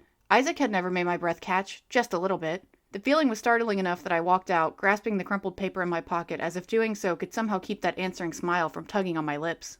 Isaac? Who even gives a shit about him anymore? We're full speed on the Tamlin train, baby! Choo-choo! Choo-choo. Choo-choo. Sorry, I'm sort of losing my mind. This is taking way longer to record than I thought it would, and oh my god, I'm losing it. Feyre's good time is sort of ruined when she wakes up to horrific screaming in the middle of the night. She runs downstairs where she sees Tamlin carrying an injured fairy into the manor. Its wings were ripped clean off, which is apparently super traumatizing and nasty. The fairy also keeps moaning about, she took my wings, and it's really anything he'll say for like pages and pages, that's all he says. Again, the nameless she who haunted their lives. If she wasn't ruling the spring court, then perhaps she ruled another. Tamlin flicked a hand, and steaming water and bandages just appeared on the table. My mouth dried up, but I reached the bottom of the stairs and kept walking toward the table and the death that was surely hovering in this hall. I don't really understand what Tamlin can and can't do with his magic, if, like, he can just make objects appear, like, what else can he do? That's sort of distracting me from caring about whoever this mysterious lady is that they keep referencing, like, I fully don't care. Lucian, Tamlin said, a quiet command, but Lucian kept gaping at the fairy's ruined back, at the stumps, his metal eye narrowing and widening, narrowing and widening. He backed up a step, and another, and then vomited in a potted plant before sprinting from the room. This man is a seasoned fighter and throws up at the sight of an injury that, all things considered, doesn't even seem that bad. Like, he's just missing his wings. It's not like his guts are hanging out. They try to save the fairy, but apparently losing its wings means it's beyond saving. It's just kind of thrashing around and suffering and screaming about its wings being gone as it dies, and it's like, what the fuck is happening all of a sudden? Even Feyre rushes to try to help it, and she's supposed to hate fairies, so this is like, ooh, character development. Then Tamlin gives the most generic fantasy prayer of all time to comfort this dying fairy. Cauldron save you, he said, reciting the words of a prayer that was probably older than the mortal realm. Mother hold you. Pass through the gates and smell the immortal land of milk and honey. Fear no evil, feel no pain. Tamlin's voice wavered, but he finished. Go and enter eternity. The fairy promptly dies. Man, I'm dead. And then Tamlin asks Feyre why she even tried to help to begin with. Because I wouldn't want to die alone, I said, and my voice wobbled as I looked at Tamlin again, forcing myself to meet his stare. Because I'd want someone to hold my hand until the end, and a while after that. That's something everyone deserves, human or fairy. I swallowed hard, my throat painfully tight. I regret what I did to Andrus, I said, the words so strangled they were no more than a whisper. I regret that there was such hate in my heart. I wish I could undo it, and I'm so sorry, so very sorry. No need to worry, Tamlin. Feyre isn't a fairy racist anymore. Gotta love character development, am I right? Tamlin then brings the corpse of this random no-name fairy out to his personal garden to bury it, so that's cool for it, I guess. I guess he's got a cemetery out there that we never see. The manor is all tense the next day as nobody really wants to talk about what happened. Tamlin and Lucian whisk Feyre off somewhere else so they can relax, and they trek off into the forest. The trio arrive at a beautiful glade or glen or whatever, meadow, whatever kind of fancy, beautiful wooded area that they never visit again in this whole book. Like, we get so many pages describing this fucking glen, glade, meadow, whatever, and they never go back. Tamlin even shows Feyre what is supposed to be a pool of literal starlight, however the fuck that works. Like, I'd like to learn more about that, but they fucking never come back here. Feyre and Tamlin decide to take a swim, and Feyre ruins the moment by asking about Lucian. Tamlin says he's had a hard life. Tamlin rubbed at his neck, then met my stare. Such an ancient heaviness in his eyes, and the set of his jaw. Lucian is the youngest son of the High Lord of the Autumn Court, I straightened. The youngest of 7 brothers. The Autumn Court is cutthroat. Beautiful, but his brothers see each other only as competition, since the strongest of them will inherit the title, not the eldest. It is the same throughout Prythian, at every court. Gotta love an info dump in a scene that's supposed to be relaxing. Tamlin goes on to explain that Lucian fell in love with a fairy that his father deemed unworthy, and instead of disowning Lucian, he decided to kill his girlfriend instead. Oh, and he made Lucian's brothers hold him down and, make him watch the killing of this girlfriend. Lucian's brothers were fully in on this murder. They, helped plan it. It was a whole scheme. It's fucked up. So then Lucian left, obviously, but some of his brothers came after him to kill him. Lucian was forced to kill one of them, in defense, and then Tamlin killed another one. And they say, the third one, ran off or something. I don't fucking know. Good lord, I guess Feyre doesn't have the worst family of all time after all. With that depressing shit out of the way, it's time for a swim! I let myself indulge in the glimpse of a broad chest, arms corded with muscle, and long, strong legs before I walked right into that pool. He wasn't built like Isaac, whose body had very much still been in that gangly place between boy and man. No, Tamlin's glorious body was honed by centuries of fighting and brutality. Ew, what? I love how Feyre's fuck that literal teenage boy for having age-appropriate development. Fuck that guy. He was built like a dweeb. He's nothing like this 500-year-old fairy who has a grown man body. What the fuck kind of comparison even was that? Oh my god. Oh!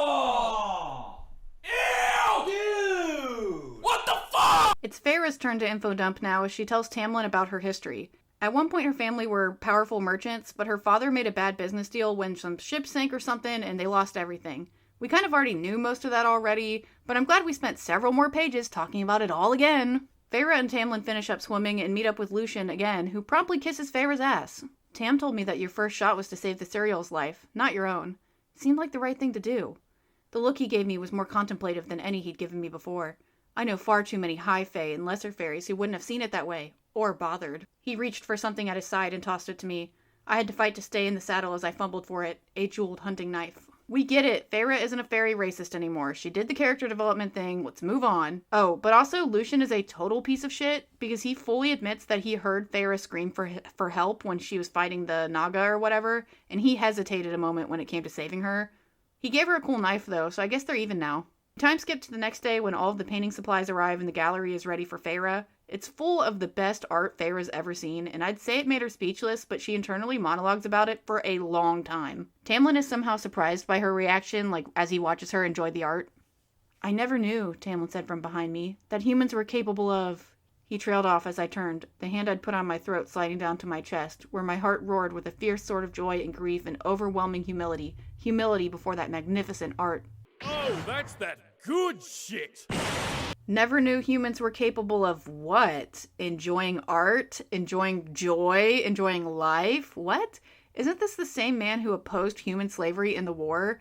Why does he kind of look down on humans now then? If he thinks they're not capable of enjoying art, doesn't that come from a place of condescension? Does he not love humans? I'm very confused. Anyway, now that Feyre doesn't have any deadbeats to feed, she launches straight into her new hobby. Weeks passed, the days melting together. I painted and painted, most of it awful and useless. Well shit, I guess Feyre isn't good at everything after all. That hasn't deterred her though, and she practices her painting constantly. While Feyre plays around with paint, Tamlin has been dealing with threats to his borders. He doesn't really tell Feyre what's going on, and she doesn't bother to ask. My family glamored, cared for, safe, still had no idea where I was. The mortal world, it had moved on without me, as if I had never existed. A whisper of a miserable life, gone, unremembered by anyone whom I'd known or cared for. Good lord, Feyre, I thought we were over this shit. Also, how does she know the world has actually moved on without her? She hasn't been able to contact anyone, so she doesn't know. The human world could be burned to the ground for all she knows. Tamlin could just be lying about the nice things he did for Feyre's family and, they're dead in a ditch somewhere. For all Feyre knows, they're just as poor and miserable as when she left them. Oh, but wait, we're not done with the bitching from Feyre. No one would remember me back home. I was as good as dead to them, and Tamlin had let me forget them. Maybe the paints had been a distraction, a way to get me to stop complaining, stop being a pain in his ass about wanting to see my family. Or maybe they were a distraction from whatever was happening with the blight in Prythian. I'd stopped asking, just as the cereal had ordered, like a stupid, useless, obedient human. That's kind of a huge leap in logic, but okay. I think Tamlin just gave her the paint to make her happy, and not as a distraction, because she's a human, she doesn't have any magic. What is she gonna do to help anyway? Well, okay. Feyre works herself into a tizzy over all of this and storms out into the garden. Tamlin follows and tells her that the roses in the garden were a gift from his father to his mother. He specifically calls them a mating present, not a, wedding gift, which feels weird, but okay. I stalked to the nearest rose bush and ripped off a rose, my fingers tearing on the thorns. I ignored the pain, the warmth of the blood that trickled down. I could never paint it accurately, never render it the way those artists had in the gallery pieces. I would never be able to paint Elaine's little garden outside the cottage the way I remembered it, even if my family didn't remember me. What the fuck, Farah? Didn't Tamlin just tell you that those flowers were kind of important to him? You're just gonna rip one off? Okay. He didn't reprimand me for taking one of his parents' roses, parents who were as absent as my own, but who had probably loved each other and loved him better than mine cared for me, a family that would have offered to go in his place if someone had come to steal him away. Girl, seriously, get a therapist or something. This is getting ridiculous. Also, you don't know anything about Tamlin's family, so these are some very big presumptions you're making. Farah complains about feeling selfish and horrible for laying around and painting after she left her family behind. Considering she literally had no other choice in the matter, given the deal she made with Tamlin to stay in Prithian, I kind of think she's just being annoying. She doesn't even like her family. Tamlin comforts Farah by kissing the blood off her hands from, the rose she pricked herself on, which makes me wish I was reading a shitty vampire book instead of this shitty fairy book, because I'm not into the vampire thing either, but I'm really not into the fairy thing, if that's not abundantly obvious. So, damn. Farah asks Tamlin why he's being so nice to her. He leaned in closer, so close that I had to tip my head back to see him. Because your human joy fascinates me. The way you experience things in your lifespan, so wildly and deeply and all at once, is entrancing. I'm drawn to it, even when I know I shouldn't be, even when I try not to be. Okay. Again, I think Tamlin should be a little more well acquainted with humans given his past, but whatever. Also, this kind of feels infantilizing, like he's praising her childlike wonder or something, which I don't know if I'm reading too far into that, but this really feels infantilizing to me. Tamlin cryptically says that one day all of Farah's questions will be answered, and then he fucks off somewhere. The next day, Farah's walking around the grounds when she runs into Tamlin again. The vibes between them are pretty flirty, and then Tamlin ruins it by whipping some poems out of his pocket. There was once a lady most beautiful, spirited if a little unusual. Her friends were few, but how the men did queue, but to all she gave a refusal. I've heard better. Tamlin then reads 4 more poems, but I guess Sarah J. Maas couldn't think of anything else because she doesn't actually write what the poems were, just that he said some more of them. Roses are red, violets are blue. My booty stank, how about you? It's supposed to be a sweet moment because Tamlin used words from that list that Farah was trying to learn, back in the library when she was writing words down. They're all, all the poems use those words. But to me, this is giving high school English assignment. It's not, cute. Farah then not so subtly asked Tamlin about why he called the roses in the garden a mating present, not a wedding present. High Fae mostly marry, he said, his golden skin flushing a bit.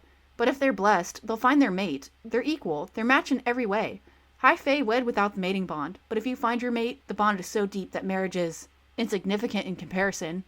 Oh god, not this fated mates shit. There's no worse trope in romance fiction than soulmates or fated mates or destiny or whatever you want to call this. I hate it. It's just a lazy excuse for the author to instantly have the characters fall in love with each other because it's fate, it's destiny, they're supposed to be together. And then this also reassures the reader that there's nobody better out there for either of the characters, they've met their perfect soul match, this is it, end game.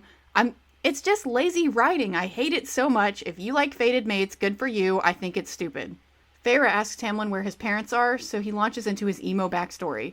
His father was a super bad guy who kept slaves, and his brothers were, just as bad. His mother loved his father deeply despite seeing what a terrible shitbag he was, which, ooh, yikes. Tamlin casually drops that he can play a mean fiddle, which is cool for him, I guess. Oh, but wait, we're back to the emo backstory now. Fortunately or unfortunately, they were all killed by the High Lord of an enemy court. I was spared for whatever reason, or Cauldron granted luck.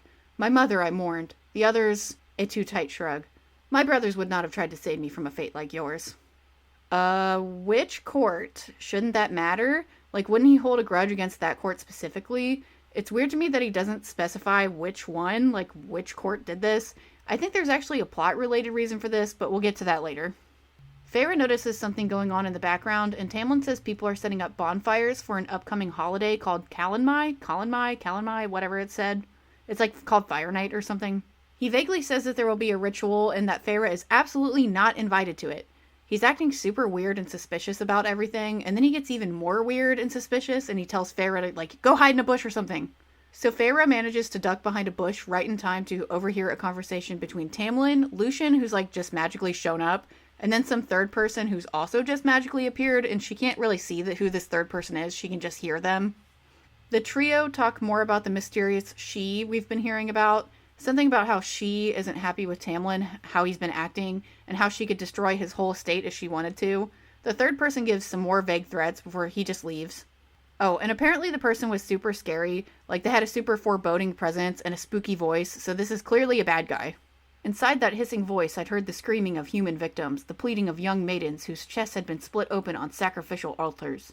Mentions of court, seemingly different from Tamlin's own. Was that she, the one who had killed Tamlin's parents? A high lady, perhaps, in lieu of a lord. Considering how ruthless the High Fae were to their families, they had to be nightmarish to their enemies. And if there was to be warring between the courts, if the blight had left Tamlin already weakened... Lucian seems concerned that the other fairy, the third person who just showed up and left, who he refers to them as the Adder. The Adder is very important in the story later on. He's very concerned that this Adder might have seen Feyre. Tamlin insists that the Adder did not see Feyre, and then the scene just abruptly ends. We skip to the night of Calanmai, and Feyre can hear drums in the distance, and she's curious about what's going on, but nobody will really tell her, and it's clear she isn't welcome to the party. She runs into Tamlin, who yet again refuses to explain what's going on. He tells her to lock herself in her room and not to come out no matter what, which definitely isn't weird. Why? I demanded. The Adder's voice snaked through my memory. Tamlin had said something about a very fairy ritual. What the hell was it? From the weapons, it had to be brutal and violent, especially if Tamlin's beast form wasn't weapon enough. Just do it! His canines began to lengthen. My heart leaped into a gallop. Don't come out until morning. Tamlin then turns into a beast and runs off before Feyre can ask him any more questions. Feyre decides to go to her room as she's told, but then she leaves when she realizes she hasn't eaten dinner. Did all of the servants just also leave and go to the party? There's really nobody there that can bring her a bologna sandwich. Also, shouldn't Feyre be pretty used to skipping meals? She really can't just stay in her room as she's told. Like, she's gone hungry before. She can't just, not eat dinner for one night. So Feyre leaves her room, but she doesn't go to the kitchen to make herself that bologna sandwich. No, she walks straight to the stables, gets on a horse, and follows the sound of the drums to find the party she wasn't invited to. Smoke and magic hung thick in the air. Concealed in my hooded cloak, I gaped as I approached the first giant bonfire atop the hill. There were hundreds of high fae milling about, but I couldn't discern any of their features beyond the various masks they wore. Where had they come from? Where did they live? If they belonged to the spring court but did not dwell in the manor. When I tried to focus on a specific feature of their faces, it became a blur of color. They were more solid when I viewed them from the side of my vision, but if I turned to face them, I was met with shadows and swirling colors. Yeah, that's my question. Where does everyone live? Are there villages and stuff? They go to the manor and that's kind of it. There's really no mention of, are there villages around this town? Or, I'm very confused as to how many fairies are in Prithian. I really don't know any of the world of what's going on. Feyre wanders around the party and nobody really even looks at her twice. She sees a cave with pelts and stuff laid out, but she really can't see inside to know what's going on in there. The fairies seem pretty interested in the cave, though, for whatever reason. I watched them sway, then shifted on my feet. I'd been banned from this? I scanned the firelit area, trying to peer through the veil of night and smoke. I found nothing of interest, and none of the masked fairies paid me any heed. They remained along the path, more and more of them coming each minute. Something was definitely going to happen, whatever this great rite was. Yeah, something's definitely gonna happen, and you have no idea what that thing is, so you probably should have stayed in your fucking room like everyone told you to do. Feyre starts to walk away from the party, I guess to go home, and some fairies stop her. They're acting all rapey because of course they are. What is a romance novel without this fucking random scene of some guys finding the female protagonist and being weird and rapey to her? It's a prerequisite, I guess, for the genre. Feyre tells the fairies to leave her alone, and they're not so happy about that. Bold statement from a human on Calanmai, said the one holding my left arm. The fires didn't reflect in his eyes. It was as if they gobbled up the light. I thought of the Naga, whose horrible exteriors matched their rotten hearts. Somehow these beautiful, ethereal fairies were far worse. Once the rite's performed, we'll have some fun, won't we? A treat, such a treat to find a human woman here. No, thank you. No, thank you. No, thank you. Huh? Ew, what? The fairies start to get handsy when someone else shows up. There you are. I've been looking for you, said a deep, sensual male voice I'd never heard. But I kept my eyes on the three fairies, bracing myself for flight as the male behind me stepped to my side and slipped a casual arm around my shoulders. The three lesser fairies paled, their dark eyes wide. Oh shit, who's this guy? I stepped out of the shelter of my savior's arm and turned to thank him. Standing before me was the most beautiful man I'd ever seen. The chapter just ends super abruptly right after that line, which is supposed to be dramatic and ooh, we're building suspense, but it's really just annoying because the next chapter picks up right where this one leaves off, so there's really no need to even have a scene break here. Ew, whatever. Everything about the stranger radiated sensual grace and ease. High fae, no doubt. His short black hair gleamed like a raven's feathers, offsetting his pale skin and blue eyes so deep that they were violet, even in the firelight. They twinkled with amusement as he beheld me. This mysterious hot fae isn't wearing a mask, so he's not from the Spring Court? Speaking of Spring Court, fuck Tamlin, I guess. Like, this new guy, he's way hotter. A half-smile played on his lips. What's a mortal woman doing here on Fire Night? His voice was a lover's purr that sent shivers through me, caressing every muscle and bone and nerve. Feyre tries to lie and says that her friends brought her there, which obviously this guy doesn't believe because that's a stupid fucking lie. At least he can take a hint, though. He waved his hand toward the hollow, toward the drums. Enjoy the rite, then. Try to stay out of trouble. His eyes gleamed in a way that suggested staying out of trouble meant staying far, far away from him. Which means that Feyre immediately asks him a question instead of just letting him leave. She asks if he's part of the Spring Court, which he confirms he's not, which I thought was obvious, but Feyre somehow didn't pick that up. So she asks what he's even doing there. The man's remarkable eyes seemed to glow, with enough of a deadly edge that I backed up a step. Because all the monsters have been let out of their cages tonight, no matter what court they belong to, so I may roam wherever I wish until the dawn. Uh-oh, watch out, Feyre. This guy is also super lethal and deadly, just how you like your men. Before Feyre can fall in love, Lucien shows up and drags her away. He's furious that she's disobeyed her orders to stay in her room. It's the Great Rite. Cauldron boil me. Didn't anyone tell you what it is? My silence was answer enough. I could almost see the drum beats pulsing against his skin, beckoning him to rejoin the crowd.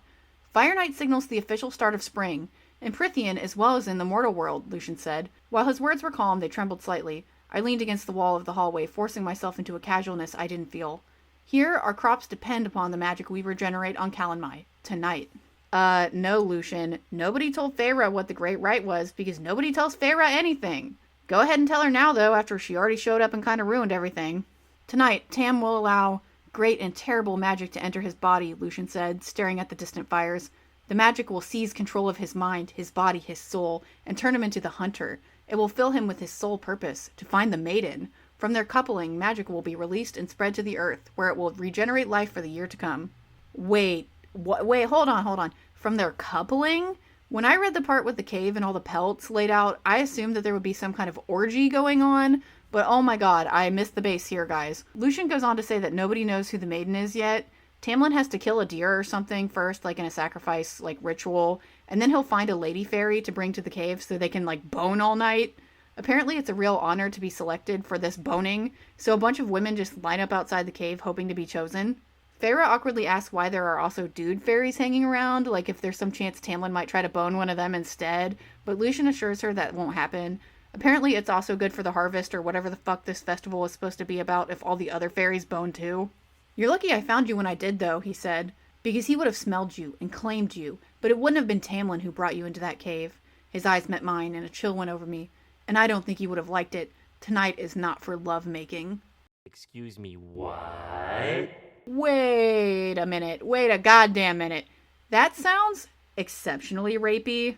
It's implied that the only women in the area are those who would consent to being chosen by Tamlin, but it doesn't sound like Tamlin is exactly asking them for their permission about it first.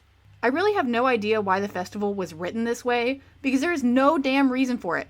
Why can't Tamlin just have regular sex with a lady fairy? They're both consenting, they both pick it, they're not under the influence of weird, strange magic that makes them rape people. Why does it have to be a rape fest? Why can't it be consensual? Why would you choose to write this scene this way when you could choose to do it not creepily? He's climbing in your windows, he's snatching your people up, trying to rape them, so y'all need to hide your kids, hide your wife, and hide your husband because they're raping everybody out here. Like, truly, I don't know why Sarah J. Maas went out of her way to write this gross, problematic festival when she simply could have chosen not to. The only point of this festival is for Feyre to meet that hot guy from before who saved her from being raped by those other fairies, and she easily could have met that guy in some other way. Why did we need this whole festival that's fucking about rape? Like, for what reason? Anyway, Lucien brings Feyre back to the manor and insists she stays in her room this time. She does, until she gets hungry, of course. I made it to the empty kitchen, gobbled down half a loaf of bread, an apple, and a lemon tart. I nibbled on a chocolate cookie as I walked to my little painting room. I needed to get some of the furious images out of my mind, even if I had to paint by candlelight. Damn, Feyre likes to snack as much as I do. I guess you have to eat your feelings away when you know the guy you like is currently raping someone. Going somewhere? Tamlin asked. His voice was not entirely of this world. I suppressed a shudder. Midnight snack? I said, and I was keenly aware of every movement, every breath I took as I neared him. Oh shit, never mind. He finished raping that girl. He's right here now. Run, Farah. Run before he can kill you with his magic fairy dick. Run, bitch! Run! Obviously, Farah doesn't run away, and Tamlin is quick to grab her. He's all sloppy looking because he's clearly already gone through the Great Rite, but I guess it's time for round 2, baby. Farah tells him to let her go, but he doesn't listen. You drove me mad, he growled, and the sound trembled down my back along my breasts until they ached. I searched for you, and you weren't there. When I didn't find you, he said, bringing his face closer to mine, until we shared breath, it made me pick another. Ew, wait, hold on, her breasts ached? What the fuck? Well, okay, Tamlin says some more rapey, gross nonsense that I really don't care to repeat here now, and Farah once again turns him down. Why should I want someone's leftovers? I said, making to push him away. He grabbed my hands again and bit my neck. The situation has Farah all hot and bothered despite her conflicting feelings about everything that's going on. I should hate him. Hate him for his stupid ritual, for the female he'd been with tonight. I mean, should you hate him? Sure, Tamlin is a weird, gross rapist, but it sounds like he also sort of didn't have much of a say in the matter either. Like, is he supposed to just not do the Great Rite and let the harvest or whatever the fuck that festival was about, like, fail? Like, I keep saying he's a rapist and, like, Tamlin is a rapist, but this kind of also isn't his fault. It's actually all Sarah J. Maas's fault for choosing to write this into this book when she could have made a different choice. Also, side note, the fairies are never really referred to as men and women, but instead as male and female, and it really weirds me out for some reason. It's like oddly biological, like just say men and women. Farah and Tamlin get a little more touchy-feely, and it seems like he's about to rip her clothes off when he suddenly stops and storms away, thank God. We skip to the next afternoon as Farah gets dressed for the day. Sniffing, I opened the collar of my tunic farther and tucked stray strands of my golden brown hair behind my ears, so there would be no concealing it. I was beyond cowering. Farah is that girl in high school who always showed off her hickeys. She strolls down to the dining room and barges in on Tamlin and Lucian having lunch. Obviously, Lucian immediately notices the hickey / bruise / whatever and questions her about it. Tamlin outright says that he bit her, but it wasn't his fault because Farah was told to stay in her room and she didn't. Farah calls Tamlin a pig and storms out, but she's weirdly happy because apparently Tamlin is acting normal again, but I don't think he ever acts normal, so I don't know what the fuck she's talking about. Then we have a scene break and skip directly to this. We apologized at dinner. He even brought me a bouquet of white roses from his parents' garden, and while I dismissed them as nothing, I made certain that Alice took good care of them when I returned to my room. She gave me only a wry nod before promising to set them in my painting room. I fell asleep with a smile still on my lips. For the first time in a long, long while, I slept peacefully. Okay, I guess we're going to just skip right over what should be a really important scene of Tamlin apologizing to Farah for assaulting her and then blaming her for said assault. Like, we're just going to totally gloss over this, but go into so much detail over shit that doesn't matter. Like, dead ass, come on.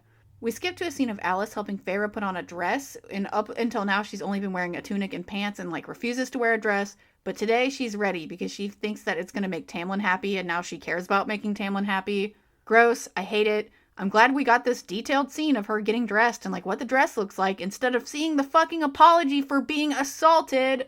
Farah barges in on Tamlin and Lucian again, and of course they immediately comment on her dress. Tamlin compliments Farah, which somehow surprises her despite that being exactly what she was fishing for. Though his bruises still marred my neck, I had looked pretty. Feminine. I wouldn't go so far as to call myself a beauty, but I hadn't cringed. A few months here had done wonders for the awkward sharpness and angles of my face, and I dared say that some kind of light had crept into my eyes. My eyes. Not my mother's eyes or Nesta's eyes. Mine.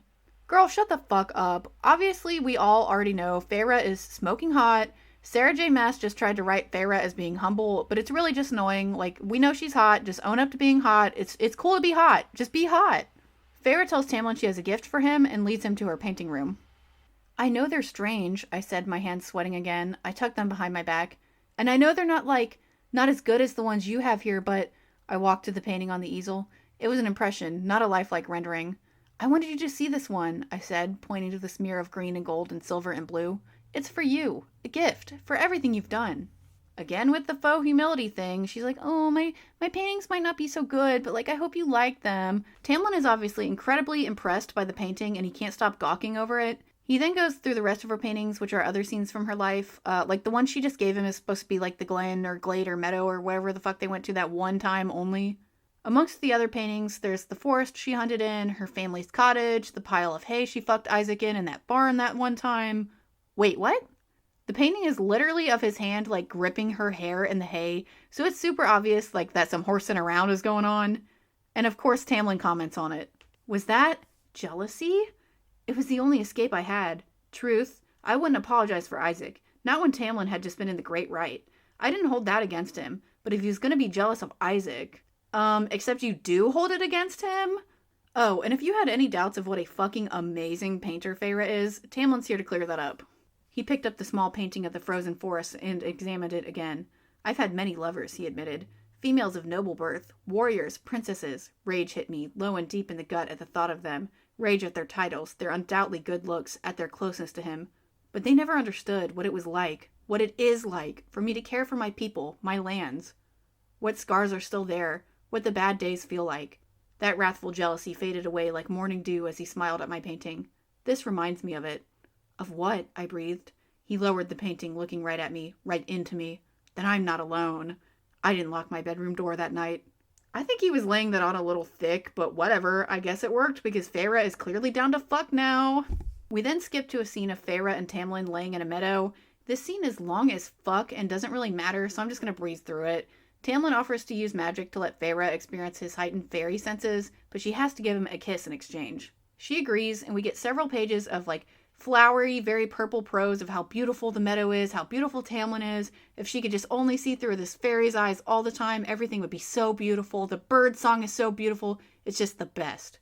Oh, and Tamlin, he's especially beautiful, but too bad he's got that mask on. I just want to know what you look like. I wondered when I'd grown so shallow. Shallow? She clearly already knows he's hot, so I don't know what the fuck she's talking about being shallow. It's not ambiguous. Tamlin is hot, mask or not. Oh, and the kiss ends up being a kiss on the hand, which I'm sure was annoying for the readers who were here for the romance, because this is just kind of a fake out. We skip to the next morning where Feyre is awoken by a fairy in servant clothes with weird skin that looks like tree bark. She asks where Alice is, and the fairy insists that she is Alice. Confused, Feyre remembers that Tamlin dropped some of his glamours at the meadow the other day, when he did that spell or whatever the fuck he did. She realizes that he purposefully made the servants look more human-like because he thought she couldn't handle their true appearances, so she's been under a glamour this whole time. Feyre runs out of her room and sees the manor is bustling, with an absolute fuckload of servants that weren't there before, and they're all kinds of fucked up. They all look crazy. Some of them look like bugs. They do not look like people. Feyre confronts Tamlin and asks where everyone just came from. He says they've been there the whole time and that she just couldn't see or hear them because of whatever spell he had put on her. She's basically been surrounded by invisible people this whole time, which is definitely a mindfuck. I adjusted the lapels of my tunic. So you mean that when I ran after the puka that night, you had an audience, Lucian finished for me. I thought I'd been so stealthy. Meanwhile, I'd been tiptoeing past fairies who had probably laughed their heads off at a blind human following an illusion. Fighting against my rising mortification, I turned to Tamlin. His lips twitched and he clamped them tightly together, but the amusement still danced in his eyes as he nodded. It was a valiant effort. I'm fucking dead, dude. The puka is that fairy that pretended to be Feyre's dad that one time, so all these fairies watched her, Mission Impossible herself out of her room and then, sneak across the gardens, which is pretty fucking hilarious. They talk some more about how the glamour powers worked, but none of that really matters. Tamlin reminds Feyre to stay away from fairies like the Naga or the Adder, and that the Blight is still a problem, evidently. I don't know, I guess the Blight's a problem. Feyre wants to help him, but she just doesn't know how. And that's it. That's the scene. It just sort of ends. The next morning I found a head in the garden. A bleeding male high fae head, spiked atop a fountain statue of a great heron flapping its wings. The stone was soaked in enough blood to suggest that the head had been fresh when someone had impaled it on the heron's upraised bill. Jesus Christ. Okay then, that's one hell of a way to start a scene. This isn't even a new chapter or anything, which is jarring. It's just another scene in the same chapter, and this feels like it should have been the start of its own chapter. This is nitpicky, I know, but come on. Feyre, Lucian, and Tamlin inspect the body like they're in an episode of CSI, and they immediately discover the culprit of who left it there. They branded him behind the ear with a sigil, Lucian said, swearing, a mountain with 3 stars. Night Court, Tamlin said too quietly. The Night Court. The northernmost bit of Prythian, if I recalled the mural's map correctly. A land of darkness and starlight. Why would they do this? I breathed. The Night Court does what it wants, Tamlin said. They live by their own codes, their own corrupt morals. They're all sadistic killers, Lucian said. I dared to glance at him. He was now perched on the heron's stone wing. I looked away again. They delight in torture of every kind, and would find this sort of stunt to be amusing. Night Court is apparently super evil, because of course it is. Did y'all really think a place called Night Court would be all sunshine and rainbows? Tamlin says that this must be a message from the Night Court that they know the Blight is weakening the Spring Court, and it's only a matter of time before they attack. But then Tamlin sort of backtracks and says it was all just a joke, and that the Night Court wasn't serious about the threat, so this is not at all confusing. My knees shook as I rose. Fairy politics, fairy courts. Their ideas of jokes must have been even more horrible when we were enslaved to you all. They must have tortured us whenever they liked, must have done such unspeakable, awful things to their human pets. Good Lord, Feyre, was now really the time to bring up the human torture thing? Like, the head that was dumped on their lawn was from a fairy, not a human, so, like, way to make this about yourself. Tamlin then talks about how he remembers when his father released their human slaves after the war, which is really just a reminder that Tamlin is old as fuck. Remember, the war happened 500 years ago? Feyre assures Tamlin he's a good person because he was glad to see the slaves being released, which is kind of the bare minimum, but okay. That's it. Scene's over. It just ended. There's kind of a time skip, I think. It's sort of unclear, and Feyre hasn't really been able to spend a lot of time with Tamlin because he's been busy handling the whole Blight thing.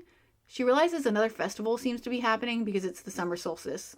Feyre's not sure what the festival is about, but she hopes it's not like the Great Rite where Tamlin has to rape someone again. Lucian assures her that it isn't that way in like the vaguest way possible. Solstice celebrates when the sun outshines the night. As the longest day of the year, it's a time when everyone can take down their hair and simply enjoy being a fairy.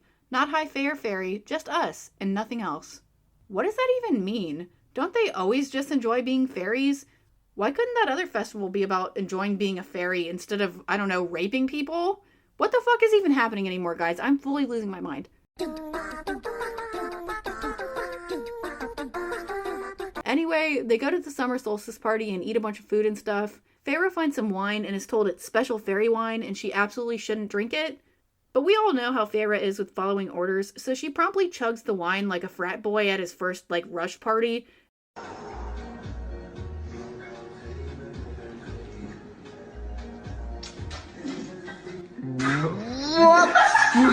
And then she just gets completely drunk off her ass off this one drink. Except instead of acting drunk, she kind of acts more like she just popped a molly. "I'm gonna paint you," I said and giggled. Actually giggled as the words popped out. "Cauldron boil and fry me," he muttered, and I laughed again. Before he could stop me, I downed another glass of fairy wine. It was the most glorious thing I'd ever tasted. It liberated me from bonds I hadn't known existed. The scene that follows makes me so embarrassed that I just want to end the video here, guys. It's done, over. That was ACOTAR. It sucked. I hated it. Bye. Bye. Remember that throwaway line about Tamlin being able to play a mean fiddle? Well, it's true, y'all. I shouted over the music. "I don't need a keeper. I wanted to spin and spin and spin." "No, you don't," Tamlin said, never once stumbling over his playing. How his bow did dance upon the strings, his fingers sturdy and strong. No signs of those claws like I had come to stop fearing. "Dance, Feyre," he whispered. So I did. Oh my god. I don't know why. I'd like to think that Feyre is out there thinking that she's killing it and she's doing a great job. She's like, ooh, so sexy. But she actually just looks like Napoleon Dynamite flailing around. Dance, Feyre. Oh my god, good lord, the cringe is taking me out, guys. Through it all, Tamlin and his musicians played such joyous music that I didn't think the world could contain it all. I sashayed over to him, my fairy lord, my protector and warrior, my friend, and danced before him. He grinned at me, and I didn't break my dancing as he rose from his seat and knelt before me in the grass, offering up a solo on his fiddle to me. No, God! No, God, please, no! No! Tamlin ditches his fiddle so he can dance with Feyre, and things get a little spicy. "I'm thinking I might kiss you," he said quietly, intently. "Then do it." I blushed at my own boldness, but Tamlin only gave me that breathy laugh and leaned in. His lips brushed mine, testing, soft and warm. He pulled back a little. He was still staring at me, and I stared right back as he kissed me again, harder, but nothing like the way he'd kissed my neck. He withdrew more fully this time and watched me. "That's it?" I demanded, and he laughed and kissed me fiercely. Yep, that's it. That's their very first kiss on the lips, and it's described in 3 sentences. We get pages and pages and pages of Feyre's rambling about nonsense, and then we skip right over the couple's first real kiss, which is supposed to be a pivotal scene in a romance novel, and it's supposed to be so important, and we just gloss right over it. Nothing else really happens at the festival, and we skip to lunch the next day. And I said this before, but I swear every other scene is them having a meal. Tamlin and Feyre have a lot of unresolved sexual tension, but Feyre tries to play it off. She's like, "Those kisses last night were nothing. You didn't even give me a hickey like that last festival." "Are you sure?" he murmured, intent and hungry enough that I was glad I was sitting. He could have had me right there on top of that table. I wanted his broad hands running over my bare skin. wanted his teeth scraping against my neck, wanted his mouth all over me. I'm trying to eat, Lucian said, and I blinked, the air whooshing out of me. Y'all, I literally laughed out loud when I read this for the first time, which I think I was supposed to, so good for you, Sarah J. Maas. This was actually genuinely funny. I still think you're sort of a creep, though, but whatever, you win this one. Lucian then cockblocks Feyre and Tamlin by saying the most depressing shit of all time. The Blight, Lucian said tightly, softly. It took out 24 of their younglings. 24, all gone. He swallowed. It just burned through their magic, then broke apart their minds. No one in the Winter Court could do anything. No one could stop it once it turned its attention toward them. Their grief is unfathomable. My contact says other courts are being hit hard, though the Night Court, of course, manages to remain unscathed. But the Blight seems to be sending its wickedness this way, farther south with every attack. Okay, so I don't think this part was supposed to be funny, but I also laughed. The ridiculousness of Feyre wanting to get fucked over the table, immediately followed by the announcement that a bunch of babies were killed. Like, you couldn't write a better joke than that. Like, what the fuck? Tamlin and Lucian suddenly get super tense and they tell Feyre to hide again. She ducks behind a curtain and Lucian stands in front of her to, like, block her from whoever's about to come in. They're all shitting bricks as they hear someone, like, casually walking down the hallway about to come into the room. And then he appeared. No mask. He, like the Adder, belonged to something else. Someone else. And worse, I'd met him before. He saved me from those 3 fairies on Fire Night. Oh shit, it's that hot guy, the hottest guy. Remember the guy she said was hotter than Tamlin?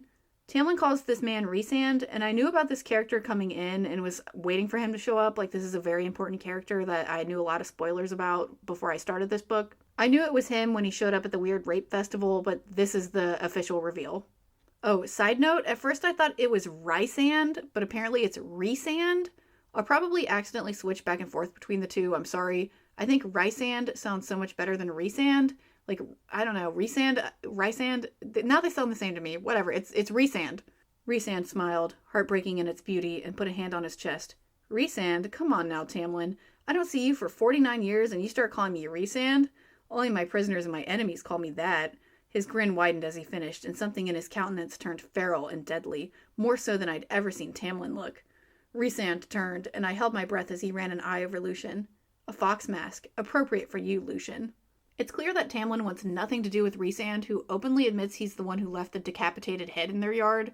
Rhysand says something about how Tamlin's making no attempt to save himself or his lands, which is confusing because it seems like that's what Tamlin has been doing this whole time, but that'll get explained later. Rhysand approached Tamlin, each movement smooth as silk. His voice dropped into a whisper, an erotic caress of sound that brought heat to my cheeks. What a pity that you must endure the brunt of it, Tamlin, and an even greater pity that you're so resigned to your fate. You might be stubborn, but this is pathetic. How different the High Lord is from the brutal warband leader of centuries ago. Good lord, does Rhysand want to make fun of Tamlin or fuck him? Sarah J. Maas is really laying it on thick with how sexy Rhysand is supposed to be, and it's having the opposite effect, and it's making him look ridiculous. Like, everything he does is like an erotic caress. He laughs like a lover. He purrs. Like, ew, what? Rhysand insults Lucian, who tries to clap back at him, and it's super lame. Rhysand laughed, a lover's laugh, low and soft and intimate. Is that any way to speak to a High Lord of Prythian? Like, can we not?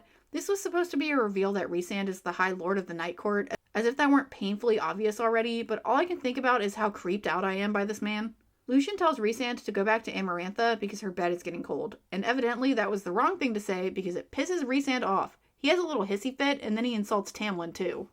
Besides, he said, stuffing his hands into his pockets, who do you think taught your beloved Tamlin the finer aspects of swords and females? You can't truly believe he learned everything in his father's little war camps. Okay, I guess. Rhysand and Tamlin were bros at some point, and Tamlin has no game, and Rhysand taught him how to fuck bitches. Okay, whatever, I guess we're gonna roll with that then. Rhysand makes some more vague threats, and he's about to leave when he notices a third plate on the table, meaning, well, okay, where there's Tamlin and Lucian, where's your third person? Where's the guest? He then finds Feyre, and Lucian lies and says that that's like his betrothed. Rhysand ran an eye over me. I knew you liked to stoop low with your lovers, Lucian, but I never thought you'd actually dabble with mortal trash. Damn! Damn, dude, Rhysand tells it how it is.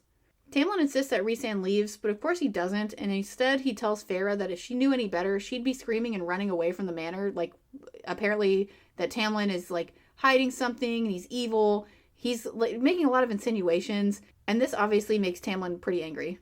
Rhysand grabs Feyre with some kind of shadow magic to punish Tamlin for talking back to him. I'd forgotten that human minds are as easy to shatter as eggshells, Rhysand said, and ran a finger across the base of my throat. I shuddered, my eyes burning. Look at how delightful she is. Look how she's trying not to cry out in terror. It would be quick, I promise. If Rhysand was any more evil, he'd be twirling his mustache. Good lord, this is over the top. He goes on to talk about how he's reading Feyre's mind and sees how badly she wants to fuck Tamlin, which is super cringe and embarrassing, and it's just unnecessary.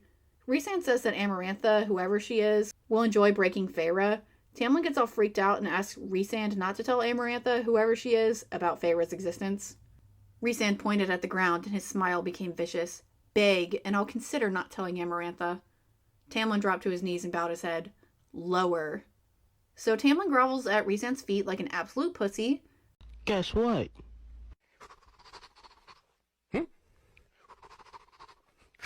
You're a bitch.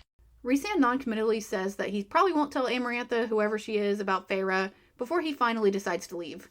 Oh, but first he stops to ask Feyre what her name is, and she gives the name of someone from her old village, like Claire or something. I don't know why she didn't just make up a name, but whatever. Rhysand leaves and the scene abruptly ends as per usual. Things are super awkward around the manor now after Feyre watched Rhysand make Tamlin his bitch. It's not fine, he growled and grabbed one of my hands, wrenching my fingers from the sheets. He hung his head, sighing deeply as his hand tightened on mine. Feyre, I wish... He shook his head and cleared his throat. I'm sending you home, Feyre. Wait, what? I thought the whole point of the deal or whatever was that Feyre couldn't go home. It was made so clear there's no loopholes. She has to stay in Prythian. That's the deal. That's what she signed up for. So what the fuck? Feyre is obviously very confused and says she doesn't want to leave. She asks if she did anything wrong, and Tamlin assures her he's only sending her away for her own safety. That he won't be able to protect her anymore from Amarantha, whoever she is. You have to go home, Feyre. Home. It wasn't my home. It was hell. I want to stay with you, I whispered, my voice breaking. Treaty or no treaty, blight or no blight. Feyre, you absolute fool, get the fuck out of there. This is your golden pass. She went on and on and on about how dangerous and lethal and brutal Tamlin was, only to watch him get absolutely humbled by another High Lord. Clearly he isn't as strong as she thinks he is, so she needs to get her ass out of there. Feyre continues to insist that she wants to stay and that she can help Tamlin with whatever is going on. No, he paced before the bed. Didn't you read between the lines today? I hadn't, but I lifted my chin and crossed my arms. So you're sending me away because I'm useless in a fight? I'm sending you away because it makes me sick thinking about you in their hands. Tamlin, you know good and well that Feyre doesn't know how to read. Of course Feyre spectacularly misses the point and assumes she's being sent away because she's the weak one, not Tamlin, who is just admitted to being weak. Feyre asks Tamlin how long she has to go away for, and he doesn't really answer. All he says is that it won't be forever. The two then have sex, which sort of came out of the blue, but good for them, I guess. The sex scene isn't nearly as spicy as I thought it'd be, given ACOTAR's reputation for being fairy porn, but I won't be reading any of that scene here, so go check out the book for yourself if you want to know how they bone. So then it takes another billion pages for Feyre to actually leave, so I'll skip all of that, nothing really happens. The only important part is that Tamlin tells Feyre he loves her, but she doesn't say it back for whatever reason. Feyre is brought back to the human realm and rocks up to another manor. Not one as nice as Tamlin's, of course, but it's still pretty nice. It turns out Tamlin wasn't lying about taking care of Feyre's family, and they are filthy rich now, even richer than when they were still merchants. Elaine and Nesta come out to greet Feyre and don't even recognize her at first. This whole time, they've thought Feyre was living with an old relative, so Feyre tells them that the relative died, so she's back now. Elaine excitedly says that while Feyre was gone, some guy came and gave their dad a whole bunch of money, so that's why they're rich again, and obviously Feyre knows that it was Tamlin. They head inside the manor, and Nesta is acting super weird and quiet. Nesta fell into step behind us, a quiet, stalking presence. I didn't want to know what she was thinking. I wasn't certain whether I should be furious or relieved that they'd gotten on so well without me, and Nesta was wondering the same. What?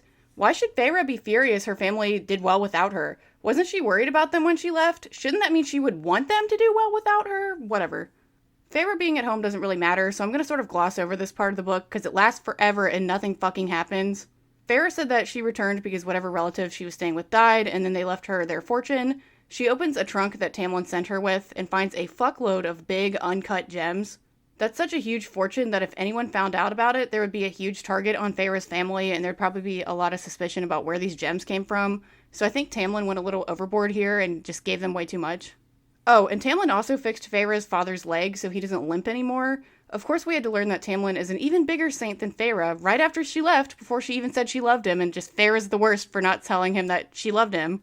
My father finished counting my jewels in gold. I was an extraordinarily wealthy woman. I invested a small percentage of it in his business, and when I looked at the remaining behemoth sum, I had him draw me up several bags of money and set out. I'm including this passage as another example of like how shitty the world building is and kind of the writing in general, because things just don't really make sense. If Feyre only invested a small amount of her massive fortune, then how did her dad have enough cash on hand to give her the rest of her balance in bags? It's not like he even sold the jewels yet, so like, where's all this money coming from? Also, what money? Bags of money? Like, what money? Is it gold coins? Is it paper currency? Do they have to bring this money to a bank? Do banks exist? Like, this is just very confusing, and if it's really this much money, could she even fit it all in bags? Sorry, I'm like nitpicking here, but I'm fully going crazy. Sorry, I said I was going to gloss over this part, so let's get back to the action. Apparently Nesta has known this whole time that the glamour was fake and that Feyre really was kidnapped by a fairy. That's why she's acting all weird. She gets a little bit of a redemption moment when she tells Feyre she hired a mercenary to try to get to Prythian to save her, but the magic that Tamlin put on, like, made her carriage break down so she couldn't get even to the barrier. Nesta's eyes, my eyes, our mother's eyes met mine. It wasn't right, she said again. Tamlin had been wrong when we discussed whether my father would have ever come after me. He didn't possess the courage, the anger. If anything, he would have hired someone to do it for him. But Nesta had gone with that mercenary. My hateful, cold sister had been willing to brave Prythian to rescue me. Damn, maybe Feyre's family wasn't as bad as she bitched about them being. You spent every copper I could get, too, I reminded her. I knew you could always get more, and if you couldn't, then I wanted to see if he would ever try to do it himself, instead of carving those bits of wood. If he would actually go out and fight for us. I couldn't take care of us, not the way you did. I hated you for that, but I hated him more. I still do. Okay, never mind. Maybe they still suck. Feyre tells Nesta everything that happened in Prythian, which causes her to do some soul searching, and Feyre realizes she needs to go back right away. I'd known something was wrong. I'd known he was in trouble. Not just with the blight on Prythian, but also that the forces gathering to destroy him were deadly. And yet I'd stopped looking for answers, stopped fighting it, glad, so selfishly glad, to be able to set down the savage, wild part of me that had only survived hour to hour. I'd let him send me home. I hadn't tried harder to piece together the information I'd gathered about the Blight or Amarantha. I hadn't tried to save him. I hadn't even told him I loved him. And Lucian had known it too, and shown it in his bitter words on my last day, his disappointment in me. I mean, of course Feyre stopped trying to ask about what was happening when nobody would answer any of her questions. If they did, they answered them very indirectly and vaguely. So what choice did she really have? What choice did she have in any of this? She was kidnapped. This is not her business to solve. Stuff just happens to Feyre, and she doesn't really direct the plot in any meaningful way, which is a big complaint I have with this book. Just things happen to her. She doesn't really make a lot of choices herself. Except for now, I guess, as she's finally decided to do something by returning to Prythian. Oh, but not before she does some more white knighting. She wanders around town and hands out a bunch of her money because she got it in bags, remember? So she's just like walking around, handing it out because she's just such a good person. Except she's not, because remember how she told Rhysand that her name was some random girl from her village, Claire or whatever? Yeah, that girl's whole family was brutally killed when their house burned down, and now that girl is mysteriously missing. Again, Feyre should have just given a fake name. Like, I don't know why she just gave a real name. She could have just made anything up. Nobody would have known any different. And now this whole, like, being blamed for this girl going missing is just another thing for Feyre to be angsty and throw pity for herself about, and it's just annoying. So Feyre goes back to Prythian, to the Spring Court, and finds the manor empty and all fucked up. She immediately goes into Nancy Drew mode to figure out what happened. Slowly, I moved across the floor, tracing the information left. It had been a vicious fight, and from the blood patterns, most of the damage to the house had been done during the fight, not afterward. The crushed glass and footprints came and went from the front and back of the house, as if the whole place had been surrounded. The intruders had needed to force their way in through the front door. They just completely shattered the doors to the garden. What does it matter if the damage to the manor happened before, after, or during the fight? Like, this weird crime scene analysis from Feyre is cracking me up, and it's ruining what's supposed to be a tense moment. Like, this crime scene analysis goes on for pages and pages as Feyre becomes, like, Nancy Drew, Dexter blood spatter analysis, like, just trying to figure out what happened. There are no bodies laying around, which Feyre takes as a good sign that her homies might still be alive somewhere. Feyre does some more detective work before stumbling across Alice, who somehow managed to hide from whatever fucked up everything in the manor. Alice doesn't seem all that happy to see Feyre, but she says that Lucian and Tamlin are still alive, but they've been taken by Amarantha, whoever she is, to some place called Under the Mountain, wherever that is. Feyre begs Alice to explain what is going on. Alice shuddered. You want the truth, girl? Then here it is. She took him for the curse, because the 7 times 7 years were over, and he hadn't shattered her curse. She summoned all the High Lords to her court this time, to make them watch her break him. What is she... What curse? A curse. The curse she had put on his place, a curse that I had failed to even see. Amarantha is High Queen of this land, the High Queen of Prythian. Alice breathed, her eyes wide with some memory of horror. Yeah, that didn't really explain anything, but thanks for trying, Alice. Good thing she goes on to infodump about how Amarantha came from another fairy country, Hybern, and sneakily took over Prythian. Why is Amarantha doing all of this, you may ask? Well, the answer is super long and complicated, so I'll do my best to summarize. This goes on for like pages and pages of Alice talking about it, so I'm going to try to condense it.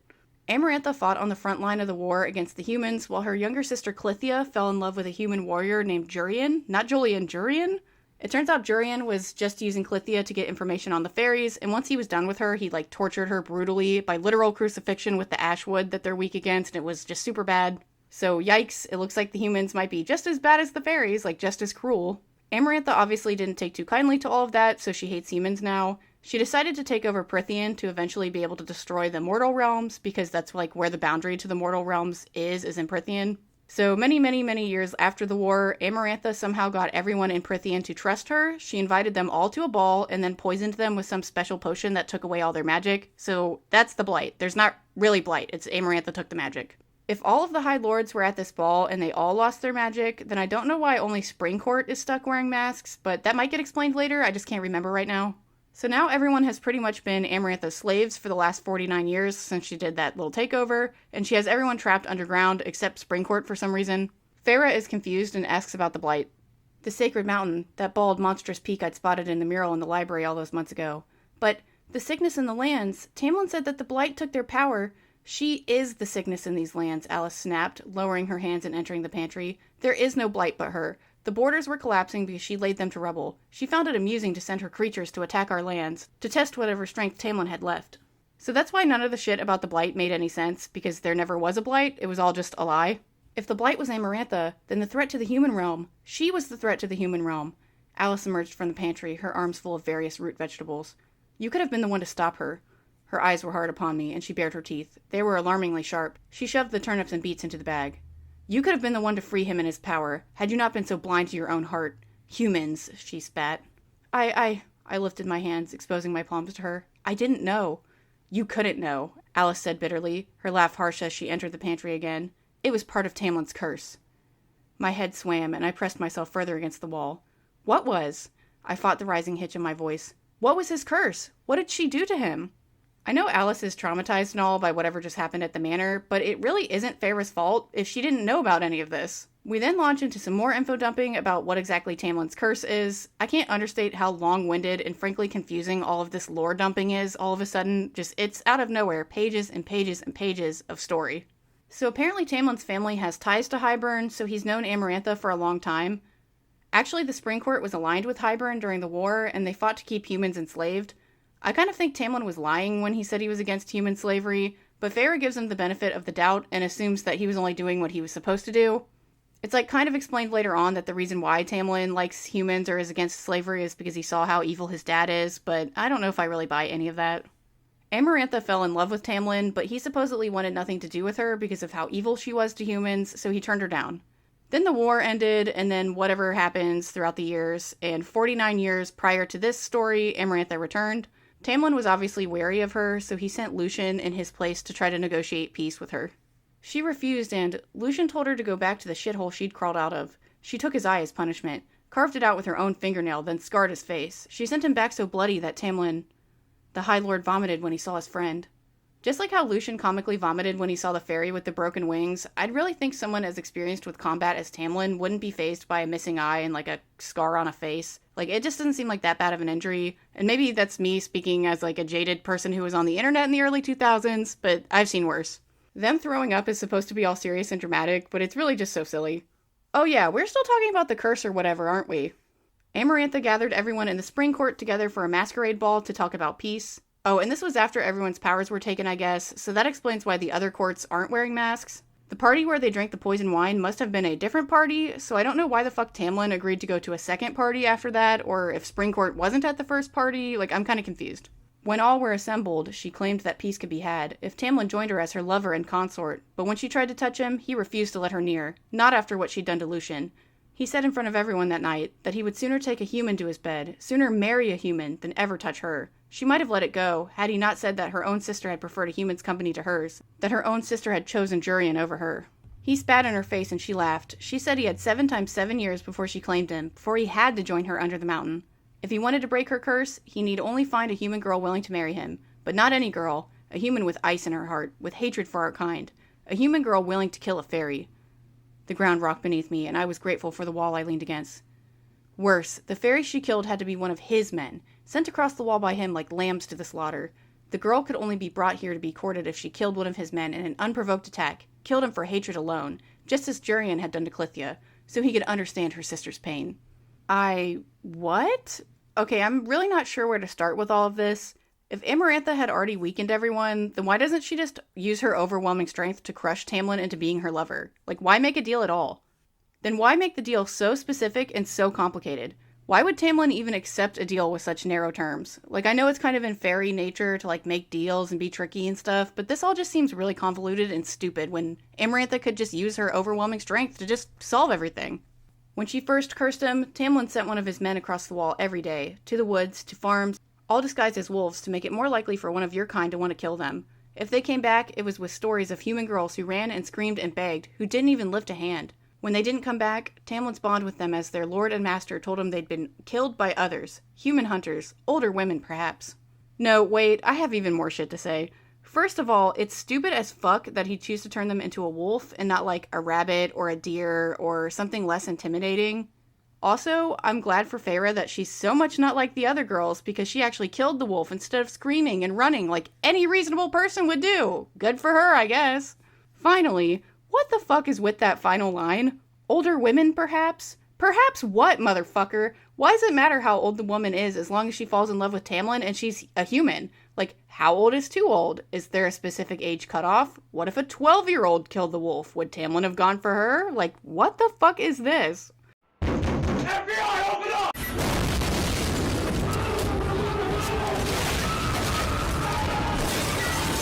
You could have broken it, Alice snarled, those sharp teeth mere inches from my face. All you had to do was say you loved him. Say that you loved him and mean it with your whole useless human heart, and his power would have been freed, you stupid, stupid girl. No wonder Lucian had resented me and yet still tolerated my presence. No wonder he'd been so bitterly disappointed when I left, had argued with Tamlin to let me stay longer. I'm sorry, I said, my eyes burning. Why the fuck is Feyre sorry? She didn't know about any of this shit. All she knows is that she killed a fairy wolf, another fairy was pissed about it, he kidnapped her, and then he turned out to be a hottie little thotty. She didn't know about any of this curse nonsense, so how is any of this her fault? Feyre has been effectively gaslit into believing this was all her fault, so she decides she has to fix it. She asks Alice if Tamlin could beat Amarantha in a fight if he was at full power. Alice says that obviously he could because he's the High Lord, so Feyre demands Alice to tell her where the mountain place is so she can go do something, I guess. I don't really know what Feyre thinks she's gonna do about all of this, considering she's just a human and, like, she already lost her part of the deal by, like, not saying she loved Tamlin, so I don't know what she thinks she's gonna do. Alice agrees to show Feyre the way, but gives her a few warnings first. A few rules to remember, girl, she said, and we both stared at the cave mouth. The darkness reeked from its maw to poison the fresh night air. Don't drink the wine. It's not like what we had at the solstice, and will do more harm than good. Don't make deals with anyone unless your life depends on it, and even then, consider whether it's worth it. And most of all, don't trust a soul in there, not even your Tamlin. Your senses are your greatest enemies. They'll be waiting to betray you. Uh-oh, Alice, don't you know if you tell Feyre to do something, she will do the exact opposite? You've doomed her! Now she'll never be able to save Tamlin after she drinks the wine and makes a deal with someone. But I'm getting ahead of myself. Feyre goes through some underground passages until she finds a weird cave system. Obviously, it isn't long before she's caught, and the adder, the creepy Dementor fairy thing from before, grabs her. The adder drags Feyre to an elaborate underground throne room and then throws her to the ground. The cold marble floor was unyielding as I slammed into it, my bones groaning and barking. I'm sorry, her bones did what now? They barked? This is supposed to be a super dramatic moment, and this one line totally threw me off, so I had to include it. We finally get to meet Amarantha, the antagonist who's been fucking everything up behind the scenes. Though lovely, she wasn't as devastatingly beautiful as I had imagined. Wasn't some goddess of darkness and spite. It made her all the more petrifying. Her red gold hair was neatly braided and woven through her golden crown, the deep color enriching her snow-white skin, which in turn set off her ruby lips.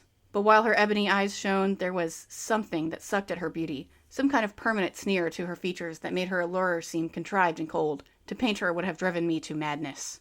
I love that Feyre has to give in, like, kind of a subtle insult or neg here that, like, yeah, Amarantha is pretty, but she's not, like, hot or anything. I don't know, it just cracked me up. Oh, and she's yet another thing Feyre can't paint, so add that to the list. Tamlin is sitting in a throne besides Amarantha, and he doesn't react at all to seeing Feyre. He just sits there blankly, even after Feyre, shouts out that she's there to claim him as her love. Amarantha laughs and makes reference to torturing some innocent girl instead of Feyre. There, nailed high on the wall of the enormous cavern, was the mangled corpse of a young woman. Her skin was burned in places, her fingers were bent at odd angles, and garish red lines crisscrossed her naked body. I could hardly hear Amarantha over the roar in my ears. Jesus Christ. This girl is the one who went missing from Feyre's town. It's the one whose name she gave to Rhysand. See, I told you this whole time Feyre should have just given a fake name, but this had to happen for reasons. Amarantha asks Feyre if she's still willing to accept Tamlin after he let an innocent human be tortured, because obviously he knew that wasn't Feyre. And of course Feyre says that she doesn't care, she still loves him. Amarantha asks Tamlin what he thinks about all that, and he claims he's never even seen Feyre and that it must be some kind of joke by Rhysand. Oh, that's not even a halfway decent lie. Amarantha angled her head. Could it be that you, despite your words so many years ago, return the human's feelings? A girl with hate in her heart for her kind has managed to fall in love with a fairy? And a fairy whose father once slaughtered the human masses by my side has actually fallen in love with her too? She let out that crow's laugh again. Oh, this is too good. This is too fun. She fingered the bone hanging from her necklace and looked at the encased eye upon her hand. I suppose if anyone can appreciate the moment, she said to the ring, it would be you, Jurian. She smiled prettily. A pity your human horror on the side never bothered to save you, though. Amarantha laughs evilly after basically everything she says or does, which is so cringe. I didn't mention her weird eyeball ring, but it's also mentioned constantly. Every time she's on the page, her eyeball ring is looking somewhere or rolling around or doing something weird. She's trapped Jurian's soul in the ring so that he has to, watch her be evil for the rest of eternity, which is apparently horrifying, but I don't give a shit about Jurian, so I really don't care. Amarantha says she's glad Feyre showed up, because she's been awfully bored since the random human girl she took in Feyre's place died after being tortured, so now she gets a fun new toy. But fate stirs the cauldron in strange ways. Perhaps my darling Claire had to die in order for me to have some true amusement with you. My bowels turned watery. I couldn't help it. Well, you can tell by the way I awkward walk. I'm gonna shit my pants. There's no time to talk. Feyre's about to shit her pants again. The phrase, my bowels turned watery, is so bizarre that it's laughable Sarah J. Maas thought she could use it twice without people noticing. This phrase is so weird, and her writing style is so repetitive, and that makes these weird phrases just stand out so much. Instead of just torturing Feyre to death, Amarantha inexplicably chooses to offer her a deal. If Feyre can survive 3 tasks, she can have Tamlin, and she'll even let everyone else go too. Oh, or at any point, Feyre can answer a riddle, and if she gets it right, then she also wins. So not only did Amarantha give Feyre a chance to protagonist her way out of this seemingly impossible situation, and save the entirety of Prythian in the process, she even offered her a fast pass. Feyre can answer this riddle at any time during these tasks, and it's over. She instantly wins. Why would she do this? I know fairies are super arrogant, and obviously Amarantha doesn't expect Feyre to win, being that she's a lowly human, but it's fully stupid that she would give Feyre a chance at all. Feyre asks what kind of tasks they are, and Amarantha refuses to elaborate on that, but implies that failing any of them would result in Feyre's death, and a really horrifying death at that. The tasks will be completed each full moon, meaning Feyre will be trapped for 3 whole months. She'll spend her time locked up in the dungeon or doing chores with the servants in the meanwhile between the tasks. Tamlin really has no reaction to any of this other than briefly widening his eyes at some point, so Feyre is left to weigh her options on her own. Because even when I looked into Tamlin's eyes, even now, seated beside Amarantha as her slave or worse, I loved him with a fierceness that swept up my whole heart, because when he had widened his eyes, I'd known he'd still loved me. I had nothing left but that, but the shred of fool's hope that I might win, that I might outwit and defeat a fairy queen as ancient as the stone beneath me. Okay, let's start at the beginning here.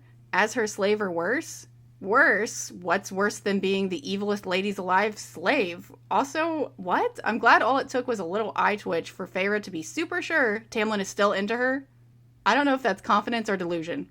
Finally, I'm glad Feyre reminds us yet again how much older all the fairies are than her. Remember that Feyre is only 19. It's basically impossible that Feyre could beat Amarantha, but there are 4 more books in this series, so I'm sure y'all already know how this is going to end up. Obviously, Feyre agrees to the deal. Amarantha is like, cool, everyone come welcome Feyre to our court. And then everyone rushes forward and beats the absolute fuck out of Feyre. Oh, I just can't wait to beat your ass. That's right, bitch. Feyre wakes up in a nasty prison cell, and her face is all busted up, and she hears the screams of, the distant screams of people being tortured in cells nearby, and it's just super scary. Lucian teleports into the cell and says some throwaway line about the guards being drunk, which, excuse me? No, I'm not buying that shit. I'd think they'd send the best guards they have to watch Feyre, given what's at stake. Even if they were drunk, why is Lucian allowed to walk around freely? Why isn't he also locked up? Apparently Amarantha gave Lucian some of his power back to try to win over Tamlin, but why would she do that if Lucian can teleport? Doesn't that kind of give him a big advantage he shouldn't have? I don't understand any of this. Lucian fixes Feyre's broken nose, but doesn't heal her completely because that would be suspicious, which I don't know why.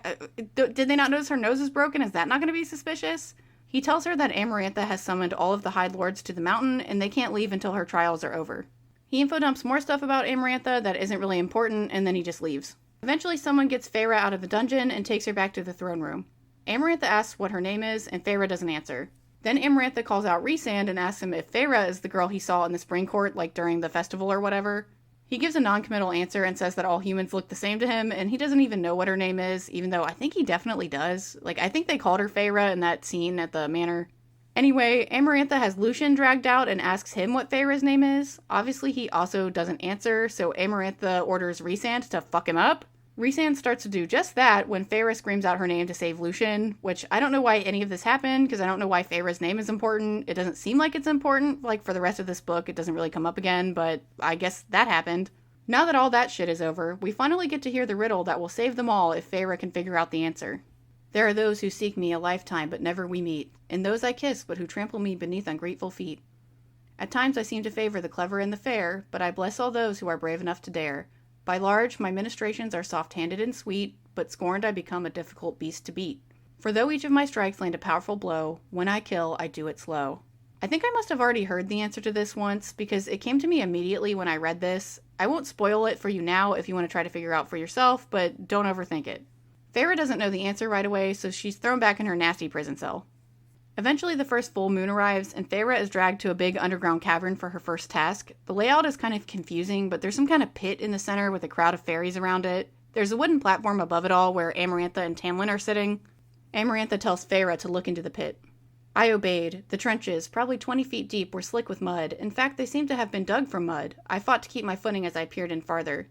The trenches ran in a maze along the entire floor of the chamber, and their path made little sense. It was full of pits and holes, which undoubtedly led to underground tunnels, and before Feyre can see any more, the adder snatches her up like a hawk grabbing a mouse and drops her into the pit. Amarantha tells Feyre her task is to hunt a creature. It was a giant worm, or what might have once been a worm had its front end not become an enormous mouth filled with ring after ring of razor-sharp teeth. It barreled toward me, its pinkish-brown body surging and twisting with horrific ease. These trenches were its lair, and I was its dinner. The size of the worm is never really made clear to me, but I'm assuming if the trenches it left behind are 20 feet deep, then it must be 20 feet tall? That seems absolutely massive, and I can't help but think about the Alaskan bullworm from SpongeBob, which is making what is supposed to be a very tense scene unintentionally hilarious, but tell me it's not the bullworm. It definitely is. Run for your life! Feyre starts running away from the worm, which is fairly difficult because of all the mud, so she's sinking in while she's trying to run away. Oh, except she recognizes later on that it's not mud, it's worm poop, because I guess that's what mud is, and it smells super nasty, so that's adding an extra layer of fun to this task. I didn't check my speed, though I knew I wasted momentum by smashing into wall after wall as I made each sharp turn. The worm also had to lose its speed making these bends. A creature that big couldn't take the turns without slowing, no matter how dexterous it might be. She didn't check her speed. Does she have a speedometer in her pocket or something? Does she mean she couldn't keep her speed in check as she rounded the corners? Like she should have slowed down to clear them faster? Also, not Feyre busting out some physics with words like momentum. You go, girl boss. Feyre realizes the worm is blind, which I thought was obvious given the fact that it doesn't have any eyes, but I guess Feyre didn't study biology as hard as she studied physics. Before she can really do anything with that information, she falls into a pit full of bones. Pitception, I guess. Pit inside a pit. I guess the worm can't digest the bones and shits them out. So it's implied that these bones belong to the worm's prior victims or meals or whatever you want to say. And I guess the worm can't digest the bones and shits them out. But if the mud is the worm's poop, then shouldn't these bones be scattered all throughout the trenches instead of arranged in a nice little pile for Feyre to conveniently fall into? Whatever. Feyre tries to climb out of the pit inside of a pitception that she's in, but the muddy walls are too tall and too smooth for her to get up. She spends a long time making a bone ladder by shoving bones directly into the wall, but before she climbs it, She spends an even longer time like cracking bones over her knee and then jamming them into the ground with the pointy side up. The book doesn't outright say that she's making a spike trap, but it's incredibly obvious with anyone who has 2 brain cells to rub together that that's what she's doing. Feyre then climbs out of the pit, pitception, using the bone ladder she just made, and rolls around in the ground to cover herself head to toe in the nasty-ass mud so that the worm won't be able to smell her. She then sneaks around and looks for the worm, but can't really find it. Lucian screams that it's to her left, right as the worm dramatically bursts through a wall, like right next to where she's standing, and it's supposed to be this, ooh, like crazy moment, and I don't know, it's just all so goofy to me. Feyre cuts herself to get the worm's attention, and then takes off running. She leads the worm back to the pit within a pit, and then jumps right into it. I swung my arms as I careened down, aiming for the spot I'd planned. Pain barked through my bones, my head as I collided with the muddy ground and rolled. I flipped over myself and screamed as something hit my arm, biting through flesh. Why are her bones barking again? I said it before, but odd phrases like this really stick out, so it becomes really obvious when Sarah J. Maas uses them repeatedly, and her writing style is just so repetitive. She just repeats these weird fucking phrases constantly. The worm also falls into the pit just as intended, but it's not what hit Feyre's arm and caused that injury, which is a little confusing how this all goes down, but that's going to be cleared up later. I squatted there, gulping down burning air, staring into the abyss of its flesh-shredding mouth, still open wide to devour me. It took me a few heartbeats to realize the worm wasn't going to swallow me whole, and a few more heartbeats to understand that it was truly impaled on the bone spikes. Dead. Oh. Okay, so if you guys didn't know, there's a general rule in fiction that it's going to kind of change how you view stories moving forward, so sorry about that, or you're welcome if this is interesting to you. If you show a character's plan in detail, then the plan won't work. If the plan is only vaguely described or not described at all to the reader or the viewer, then it will succeed. Think about it. Isn't it boring for a character to tell you what they're going to do and then everything goes exactly according to their plan? It would be like the book or the movie spoiling itself. I think Sarah J. Maas was trying to write this like Feyre's plan was ambiguous and we weren't supposed to know that she was setting up a spike trap, so this was supposed to be a surprise, like a super cool reveal to us. But as I said, it was super obvious that's what she was doing, so it kind of feels like the book just spoiled itself. Like, we already knew the worm was going to fall in the pit and die, and that's exactly what happened, so it's just boring. Anyway, Feyre somehow managed to clear her task, which is good for her, I guess. Amarantha acts like she isn't all that impressed, so Feyre throws a bone at her, which I thought was funny, but whatever. Apparently the crowd was betting on this task like it was a horse race or something, and everyone except one person bet against Feyre, but it's not revealed who. Yet, at least. Feyre realizes her arm hurts because she broke it when she fell on it, and now her bone is sticking out of her skin, which is gross. There's a multi-day time skip, and Feyre's been cooped up in her cell the whole time without any medical attention, which is actually horrifying. She kind of implies that, the Amarantha and her goons don't know that she's that badly injured, but I would think that standing there in front of her, her bone sticking out of her arm would be incredibly obvious, so I don't know why she tries to say, they don't know about it.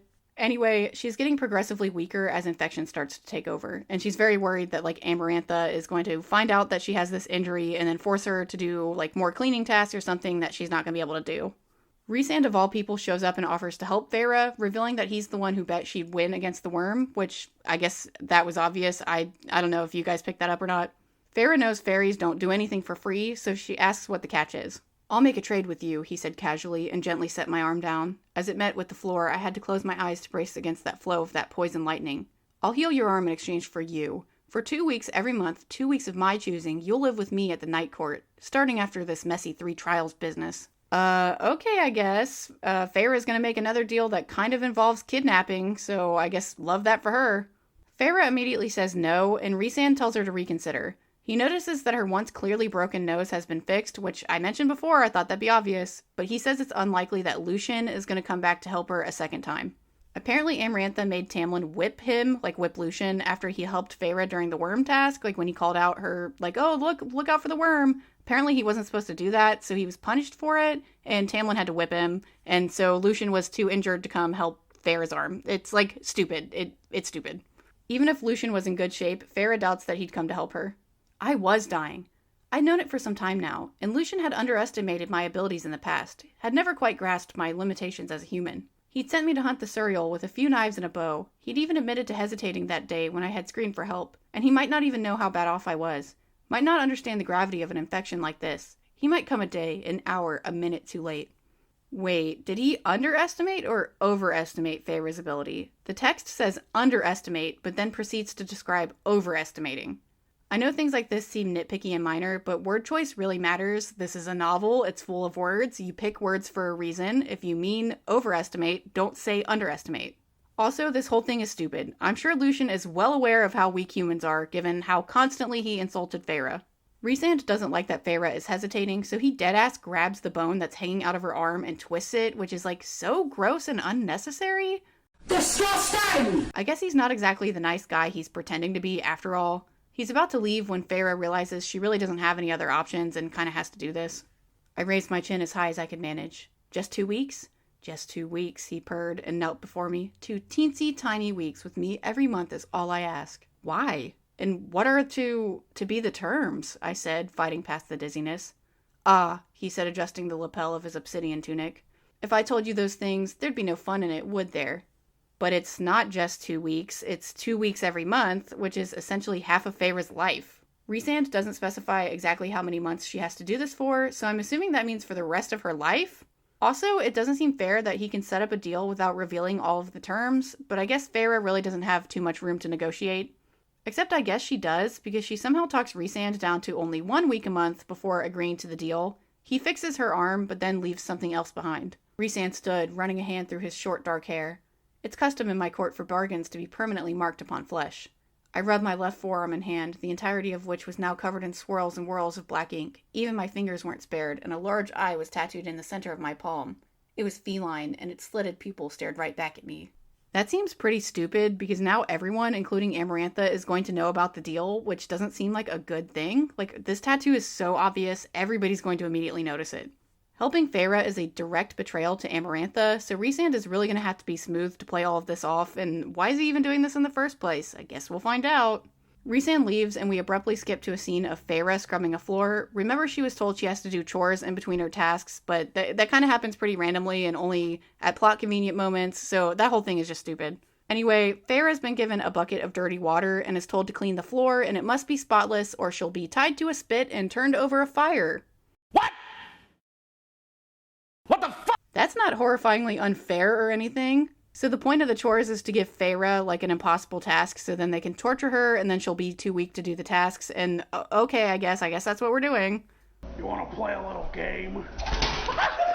She gets to work scrubbing the floor, all the while panicking because she doesn't know how badly the fire is going to burn her. Like, is she even going to survive being roasted like a chestnut? Who knows?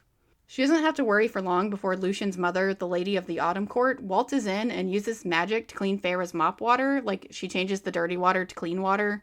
She says it's repayment for saving Lucian's life that one time when he wouldn't say Feyre's name, so she just yelled it out, like in the weird scene earlier, like, that I said didn't really make sense. I guess that happened so this could happen, but this didn't really need to happen either, so whatever. I think she could have used her magic to just clean the floor and save Feyre some trouble, but I guess she's still gonna make Feyre scrub the floor. Also, why is the Lady of the Autumn Court allowed to walk freely around Amarantha's court? Is it because the Autumn Court aligned with Amarantha? Even if that's the case, how did the Lady of the Autumn Court know where Feyre was and know that she needed help? Like, why is any of this happening right now? Plot conveniences aside, Feyre manages to clean the floor and avoids her punishment. The guards are irritated, and instead of trying to figure out how Feyre completed her task, they give her another impossible chore of picking lentils out of a fireplace. Oh, and the room is really dark, so she can't really see the lentils, like, as they're mixed into the ashes. Feyre is told that if she doesn't complete her task, the occupant of the room, like, they're in a bedroom, so whoever, like, lives in this room is going to come rip her skin off. Feyre desperately tries to pick through the ashes, but obviously doesn't succeed in getting all of the lentils. As wonderful as it is to see you, Feyre, darling, Rhysand said, sprawled on the bed, his head propped up by a hand. Do I want to know why you're digging through my fireplace? I bent my knees slightly, preparing to run, to duck, to do anything to get to the door that felt far, far away. They said I had to clean out lentils from the ashes or you'd rip off my skin. Did they now? A feline smile. Rhysand is frequently described as feline, like every other line, which really makes me feel like Feyre is a furry after all. It's super convenient that he happened to be the one who owns this room, which means the guards must not know about the deal, which also means they either didn't notice or failed to report Feyre's tattoo that suddenly appeared out of nowhere, so whatever, okay. Obviously, Rhysand isn't going to rip Feyre's skin off because he just made that deal to, like, help her, so that's kind of not what he's interested in. Feyre says that this is probably a test for him because Amarantha didn't seem happy that he bet on her to win against the worm, so this is all to punish Rhysand, I guess? I don't fucking know. This furthers my point that Rhysand making the deal with Feyre is incredibly stupid and dangerous, as Amarantha is definitely going to find out and isn't going to be happy about it, but we'll cross that bridge when we get there. Rhysand then reveals he's really not as evil as we think he is, and he only serves Amarantha because he's being forced to. Apparently he only left that head at the Spring Court that one time because Amarantha ordered him to, but he's done plenty of other fucked up things on his own accord, so I'm not really buying this nice guy thing. Feyre asks Rhysand if Amarantha also took his powers. He lifted a groomed, dark brow. Oh, she took my powers. This, a caress of talons against my mind. I jerked back a step, slamming into the fireplace. The pressure on my mind vanished. This is just the remnant. The scraps I get to play with. Your Tamlin has brute strength and shapeshifting. My arsenal is a far deadlier assortment. Except then Rhysand immediately goes on to say that all the High Lords can shapeshift, so I don't know why he specifically called out Tamlin's ability to do so, if they can all do it. Rhysand says his form has wings, but doesn't really elaborate much more on that. The two have a little back and forth banter before Feyre asks Rhysand if he knows the answer to the riddle. He accuses her of cheating, and Feyre says that nobody ever said she couldn't cheat and ask for help, except she already knows that Lucien was punished for helping her in the worm task, so I guess she just forgot about all that. But after she had beaten you to hell, she ordered us not to help you. I waited, but he shook his head. Even if I felt like helping you, I couldn't. She gives the order, and we all bow to it. He picked a fleck of dust off his black jacket. It's a good thing she likes me, isn't it? A bullshit? A bullshit? A bullshit? A bullshit? Wait, what? Rhysand made a deal with Feyre that effectively saved her life, so does that somehow not count as helping her?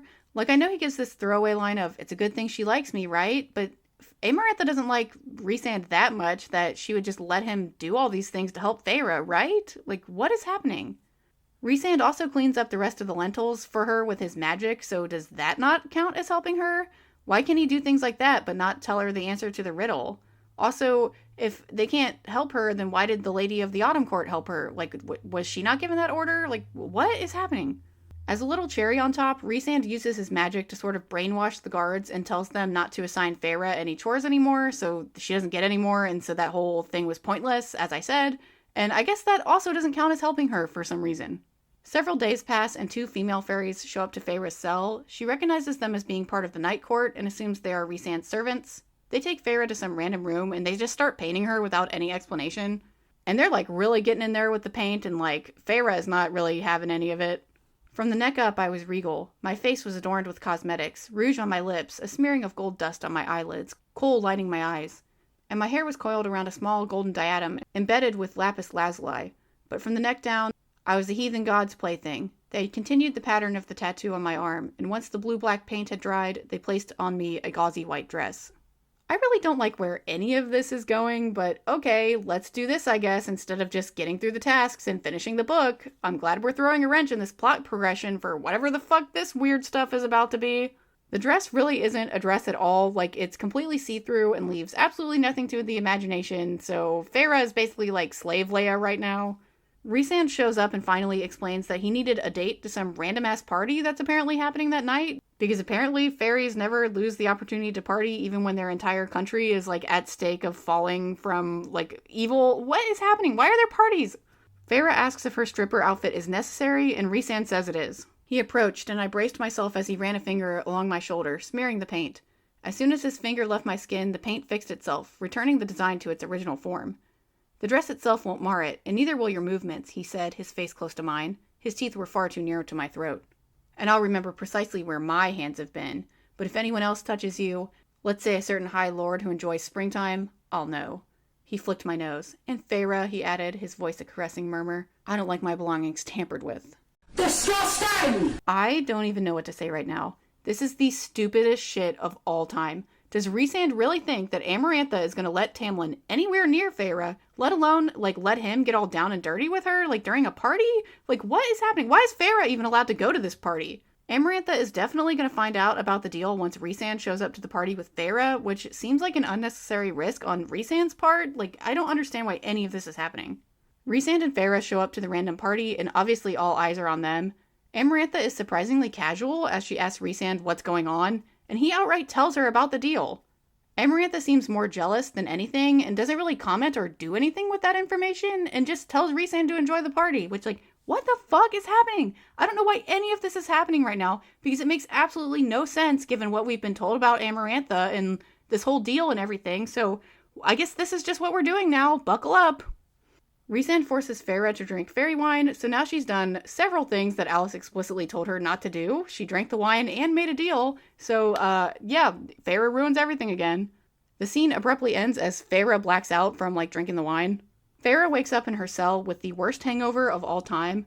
Somehow Lucien is there again, so I guess Amarantha didn't decide to tighten up security on Feyre despite knowing about the deal with Rhysand, and that he somehow got her out of her cell and, brought her to the party. Why didn't the guards stop them? This is all so convenient that any of this is happening. Lucien was apparently at this random party, so Feyre asks him what happened. What was I doing the whole time? So much for Alice's warning. Lucien let out a sharp breath, running a hand through his red hair. He had you dance for him for most of the night, and when you weren't dancing, you were sitting in his lap. What kind of dancing? I pushed. Not the kind you were doing with Tamlin on Solstice, Lucien said, and my face heated. From the murkiness of my memories of last night, I recalled the closeness of a certain pair of violet eyes that sparkled with mischief as they beheld me. Do you or do you not feel bonita? I feel fucking violated! I guess that fairy wine hit Feyre a little too hard. Lucien immediately victim blames her for making a deal with Rhysand and says that she should have waited for him even though he gave her no indication that he was ever going to come back and help her. Feyre says that she was dying and she had no choice, which is the truth, but Lucien insists that Feyre should have known that fairies always repay their debts and that she helped him by revealing her name to save him, so she should have known he'd come to help her. Except he already did help her by telling her where the worm was in that task, and then his mom also repaid that debt by cleaning the mop water, so I don't know how Feyre is supposed to assume she's still owed anything for all of that if she's already been repaid twice. I called for help twice, and not a fuck you, what do you need, or nothing. Then Feyre remembers why she's doing all this shit to begin with. Wait, I said, is Tamlin alright? I mean that spell Amarantha has him under to make him so silent. There's no spell. Hasn't it occurred to you that Tamlin is keeping quiet to avoid telling Amarantha which form of your torment affects him the most? No, it hadn't. Of course it hadn't. Feyre is dumb as a rock for 90% of this book, and then a super genius when the plot requires it. Obviously she didn't notice any of this. Lucien leaves, and then we get another sort of ambiguous time skip. Night after night, I was dressed in the same way and made to accompany Rhysand to the throne room. Thus I became Rhysand's plaything, the harlot of Amarantha's whore. I woke with vague shards of memories, of dancing between Rhysand's legs as he sat in a chair and laughed, of his hands, stained blue from the places they touched on my waist, my arms, but somehow never more than that. He had me dance until I was sick, and once I was done retching, he told me to begin dancing again. Hey, somebody come get her, she dancing like a stripper. Hey, somebody come get her, she dancing like a stripper. Why though? Why is any of this happening? None of this does anything to serve the plot, so I have no idea why Sarah J. Maas thought to include any of this shit. Being cooped up in the dank cell in total isolation is bad enough for Feyre, that's already traumatizing. We don't also need to add this element of sexual exploitation, because that's what this is. Eventually, Feyre and Rhysand have an actual conversation instead of just grinding on each other. I knew I was on dangerous ground, but I didn't care. What do you want with me, beyond taunting Tamlin? Taunting him is my greatest pleasure, he said with a mock bow. And as for your question, why does any male need a reason to enjoy the presence of a female? You saved my life. And through your life, I saved Tamlin's. Why? He winked, smoothing his blue-black hair. That, Feyre, is the real question, isn't it? Is it, though? I think it's pretty obvious that Rhysand is only serving Amarantha because he has to, and he's just using Feyre as a way to try to turn the tides against her. If Feyre can get through all 3 trials, then everyone is free, so obviously Rhysand has motivation to help her. Feyre and Rhysand go to another party and show up as Amarantha is about to punish a high fae from the summer court for trying to escape. This whole situation is also kind of, pointless. I think it means something, but, it doesn't really mean anything.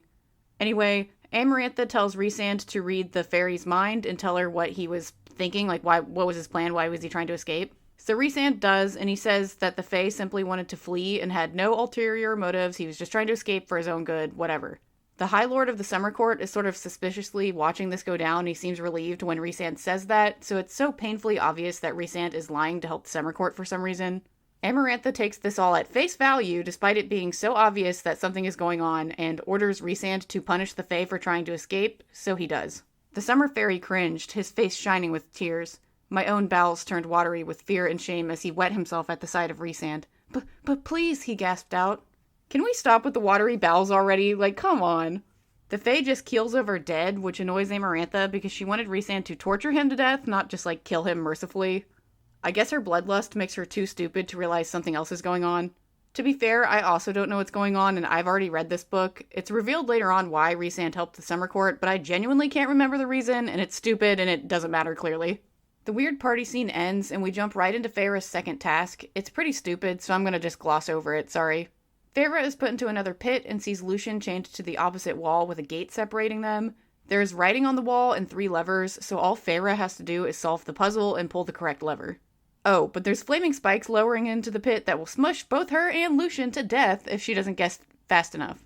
Obviously, Feyre is illiterate, so she has no idea which lever to pull, she can't read any of the writing, and has no idea what the riddle even is. Oh, no. This task is made especially stupid by the fact it's outright stated that Amarantha didn't previously know Feyre doesn't know how to read, so this was actually a pretty reasonable task, and it was just coincidentally super hard for Feyre. What are you? An idiot sandwich. Idiot sandwich what? Idiot sandwich, Chef Ramsay. And she could still randomly guess the correct answer, even not being able to read. She could just pull a lever and get lucky. That seems pretty fucking stupid considering all that's at stake here, that she could randomly get a correct answer. Like, this seems too easy. Feyre is fully freaking the fuck out because she can't read, and she's about to pull the wrong lever when her tattooed hand starts hurting. It takes her an embarrassingly long time to realize that Rhysand is cheating, and he's like using the bond they have between them because of the deal to manipulate her hand into like choosing the right lever, which is just as stupid as it sounds. Somehow nobody realizes like what is happening, even though this tattoo is so obvious and Feyre is obviously having a reaction to it. But whatever, Feyre pulls the correct lever and just passes the task. Feyre is then promptly taken back to her cell where she has a complete mental breakdown over the fact that she almost just died and the only reason she survived is because Rhysand helped her again. I don't think she's gotten through a single task without someone's help in some capacity, so Feyre really isn't the badass the narrative is trying to say she is. And luckily, Feyre suddenly has a little self-awareness, and so she realizes all of that, which makes her panic even more about the upcoming final task. Rhysand shows up because apparently the only thing this prison cell is able to keep in or out is Feyre. He weirdly tries to comfort her, but fails epically when he literally licks the tears off her face. Disgusting! Are we supposed to think Rhysand is good or evil? Because every time he does something good, he follows it up with something comically evil, like licking tears off of someone's face. Like, what the fuck? Rhysand tells Feyre he'll give her 1 night off of her stripper duties, but she better be ready the next night, and then he promptly leaves. Goodbye, I guess. We get another sort of ambiguous time skip as Feyre falls into utter despair. She's pretty sure she won't pass the 3rd task, so she doesn't mind chugging the fairy wine anymore, since at least it makes her black out, which, yikes. Because Feyre is the queen of eavesdropping, we get another scene where she overhears the Adder talking about stuff, like the same way he did with Lucian and Tamlin at the beginning of this godforsaken book. The Adder is telling some mysterious person that the King of Hybern isn't happy with how Amarantha is fucking around and instead of just destroying the human realm like she's supposed to be doing, and that the king is about to take matters into his own hands, which obviously isn't good. Whatever plans the King of Hybern had been working on for these long years, his campaign to take back the mortal world, it seemed he was no longer content to wait. Perhaps Amarantha would soon receive what she wanted, destruction of my entire realm.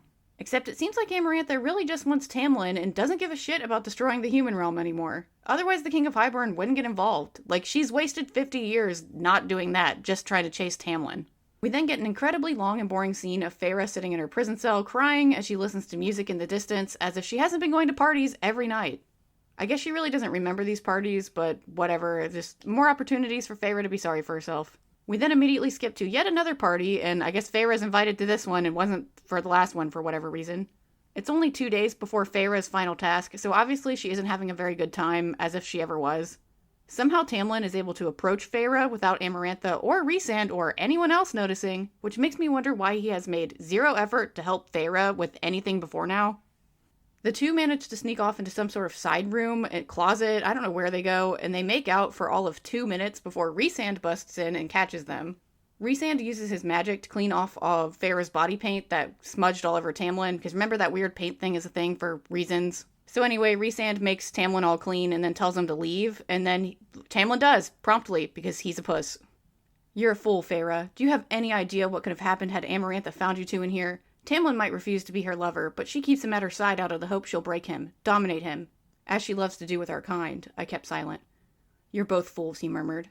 his breathing uneven. How did you not think that someone would notice you were gone? You should thank the cauldron Lucian's delightful brothers weren't watching you. Actually, I'd argue that Rhysand is the stupid one for bringing Feyre to these parties to begin with. She's way safer in her prison cell, where it seems like only him and Lucian can get to her. Rhysand abruptly stops chastising Feyre and starts kissing her when Amarantha and Tamlin weirdly show up to whatever weird closet or side room they're in.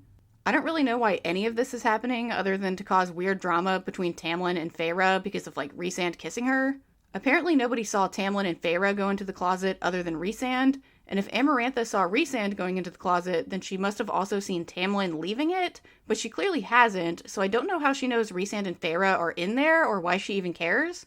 Like, did Tamlin leave the closet, side room, wherever they are and go tattle and bring Amarantha here? Like, why would he do that? And I don't know why any of this is even happening or why I should care. The scene ends as abruptly as usual when Rhysand sends Feyre back to her cell instead of letting her return to the party after all this weird drama. But it doesn't even matter that she leaves, because then Rhysand, like, immediately shows up in her cell to just keep yelling at her for being stupid. That damned bitch is running me ragged, he went on, and dropped his hands from his temples to lean his head against the wall. You hate me. Imagine how you'd feel if I made you serve in my bedroom. I'm High Lord of the Night Court, not her harlot. Excuse me, what? Dude, what the fuck? How does Rhysand have the balls to say something like that when he's essentially drugging Feyre into being his stripper every night? Are we supposed to give him a pat on the back and a gold star and like $100 because he's not having sex with her? He's just making her dance? Like, what? This is what? Rhysand reminds Feyre that her final task is the next day, and that one wrong move will doom Prythian and Amarantha will rule it forever. Except that's not true, because apparently the King of Hybern is going to get tired of her crazy ass and is going to give her the boot soon, so I guess she's going to rule until the king takes over. Feyre calls Rhysand a monster and asks why he's bothering to tell her any of this or help her at all. He laughed. True, but I'm also a pragmatist. Working Tamlin into a senseless fury is the best weapon we have against her. Seeing you enter into a fool's bargain with Amarantha was one thing, but when Tamlin saw my tattoo on your arm, oh, you should have been born with my abilities, if only to have felt the rage that seeped from him. Okay, this literally makes zero sense. So far, Tamlin's rage has done nothing at all to cause him to rise against Amarantha. Rhysand goes on to explain that he's done all of this so that as soon as Feyre breaks the curse, like when she completes the tasks or answers the riddle or whatever, Tamlin will immediately take that opportunity to kill Amarantha before she can even strike back. But that's assuming that he wouldn't have done that already? Like, I don't think he needed this extra riling to get him to immediately kill Amarantha. I thought that was probably already going to be the plan. Also, it's not stated until the second book, but Rhysand is the strongest High Lord of all time, or at least that's what he says, so let's say that's canonically true. In that case, why does he need Tamlin to kill Amarantha? If he's, like, the strongest, and it's already been made clear that Rhysand is significantly stronger than Tamlin, like that's been shown multiple times, why does Rhysand need Tamlin to kill Amarantha? As soon as Rhysand gets his full powers back, he can just do it. I don't get it. Oh, but it gets even dumber. Rhysand then goes on to explain that the magic paint he's been putting on Feyre, like that weird body paint that smudges and whatever, that's all so that he can prove to Tamlin that even though he makes Feyre busted down sexual style for him on the dance floor, he's not actually boning her, because like when you look at the paint, it's only like smeared around like her waist and her arms, not like her titties, I guess. Disgusting! I don't know why Rhysand thinks Tamlin is going to listen to any kind of explanations or justifications or even believe any of that's happening, because Feyre's not always in his sight. Rhysand could just be doing Feyre behind the scenes, like not at these parties, so the paint means nothing. But whatever, apparently Rhysand did all this to get Tamlin to forgive him someday, which is stupid. Okay. Rhysand also casually drops that it was his father who killed Tamlin's father and like his brothers and mother and stuff, and apparently that matters. Because Amarantha was friends with Tamlin's dad, so then she was obviously mad that they died, so she chose Rhysand to be her personal whore as like a punishment for what his father did, and good lord, that's not convoluted at all. Feyre and Rhysand talk a little bit more before we skip to the final task, thank God. Their world rested on my shoulders, Rhys had said, but I didn't think it was worry alone that was spread across their features. I had to swallow hard as a few of them touched their fingers to their lips, then extended their hands to me, a gesture for the fallen, a farewell to the honored dead. There was nothing malicious about it. Most of these fairies belonged to the courts of the High Lords, had belonged to those courts long before Amarantha seized their lands, their lives, and if Tamlin and Rhysand were playing games to keep us alive... Wait, what the fuck? Did they just do the Hunger Games thing?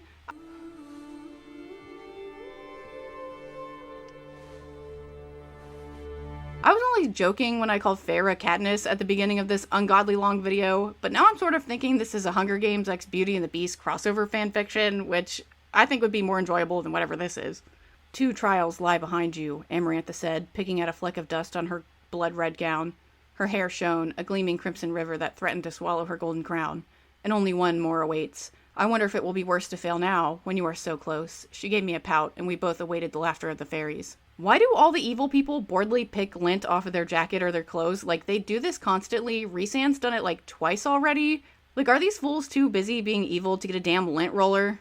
Amarantha asks Feyre if she has any last word, and Feyre takes the opportunity to proclaim her love for Tamlin, who yet again has zero reaction to anything she says. I think the excuse that he just doesn't want Amarantha to know how much he cares about Feyre is bullshit, so he can get away scot-free from not comforting or supporting Feyre at all through the most grueling and traumatic 3 months of her life. Like, really? He has such a bad temper throughout everything, he can hardly contain his emotions, and now all of a sudden he's able to completely stonewall? I'm not really buying it. Amarantha teases Feyre about not being able to solve the riddle before she... Oh yeah, the riddle that I guess happened and we just never mentioned again.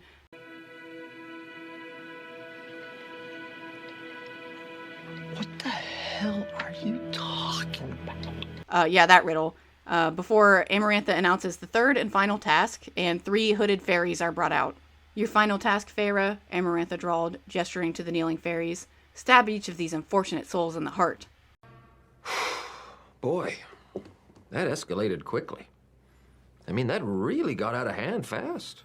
Well, I can't say I was expecting that. This also seems like a ridiculously easy task, at least compared to hunting the worm. Obviously, stabbing 3 innocent people to death is mentally and emotionally horrifying, but it's not physically difficult, which I know makes me sound like a serial killer, but come on.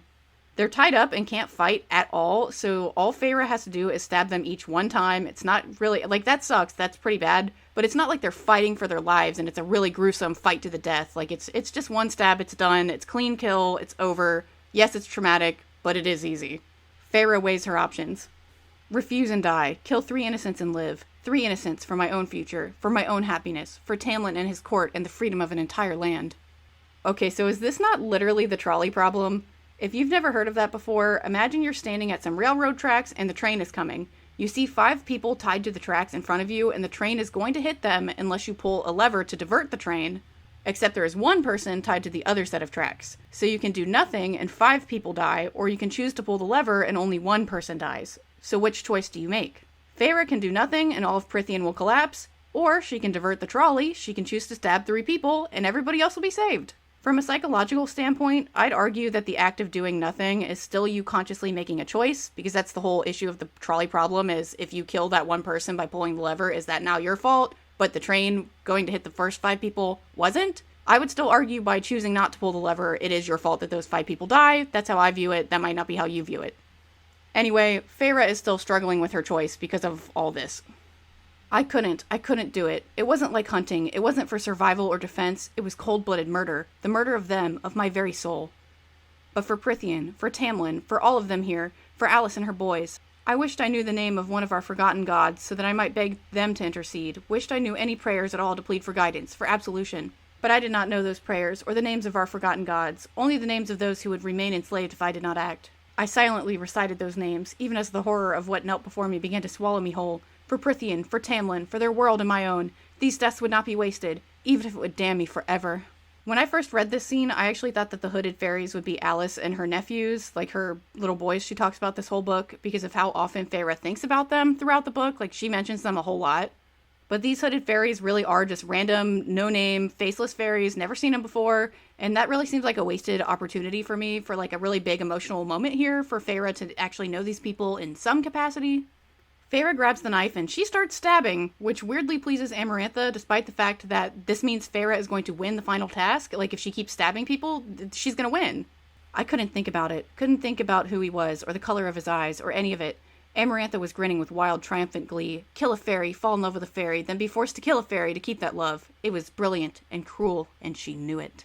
Is it brilliant, though? It sounds stupid as fuck to me, considering Feyre's actually doing the damn thing, and she's going to win the bargain. Like, this, what? It's not brilliant at all. Feyre dramatically kills the first 2 fairies and moves on to the 3rd and final fairy. The fairy servant offered the last dagger, and I was about to reach for it when the guard removed the hood from the male kneeling before me. My hands slackened at my sides. Amber-flecked green eyes stared up at me. Everything came crashing down, layer upon layer, shattering and breaking and crumbling as I gazed at Tamlin. Listen and manners. Oh, Fucking shit. I didn't see that coming. Probably because I had my back turned. Dun dun dun! I bet you didn't see that coming. I actually, to be fair, didn't see this coming either. This did genuinely surprise me. Feyre talked herself into killing some randos to save Prithian, but now that it's her boo Tamlin that's up next to get shanked, she's not so sure of it anymore. Kill him and save his court and my life, or kill myself and let them all live as Amarantha's slaves. Let her and the King of Hybern wage their final war against the human realm.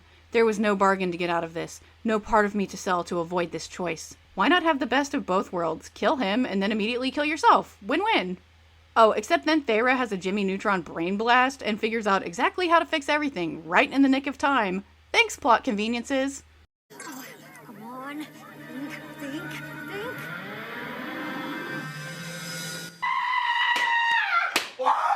Milady makes no bargains that are not advantageous to her. She would never kill what she desired most. Not when she wanted Tamlin as much as I did. But if I killed him, she either knew I couldn't do it, or she was playing a very, very dangerous game. Feyre remembers that at some point someone told her to listen to things carefully, so Feyre brain blasts even harder as she inexplicably remembers some random throwaway lines from much earlier in the book. I couldn't breathe, not as I replayed the memory, not as I recalled the conversation I'd overheard one day. Lucian and Tamlin in the dining room, the door wide open for all to hear, for me to hear. For someone with a heart of stone, yours is certainly soft these days. I looked at Tamlin, my eyes flicking to his chest as another memory flashed, the adder in the garden, laughing. Though you have a heart of stone, Tamlin, the adder said, you certainly keep a host of fear inside it.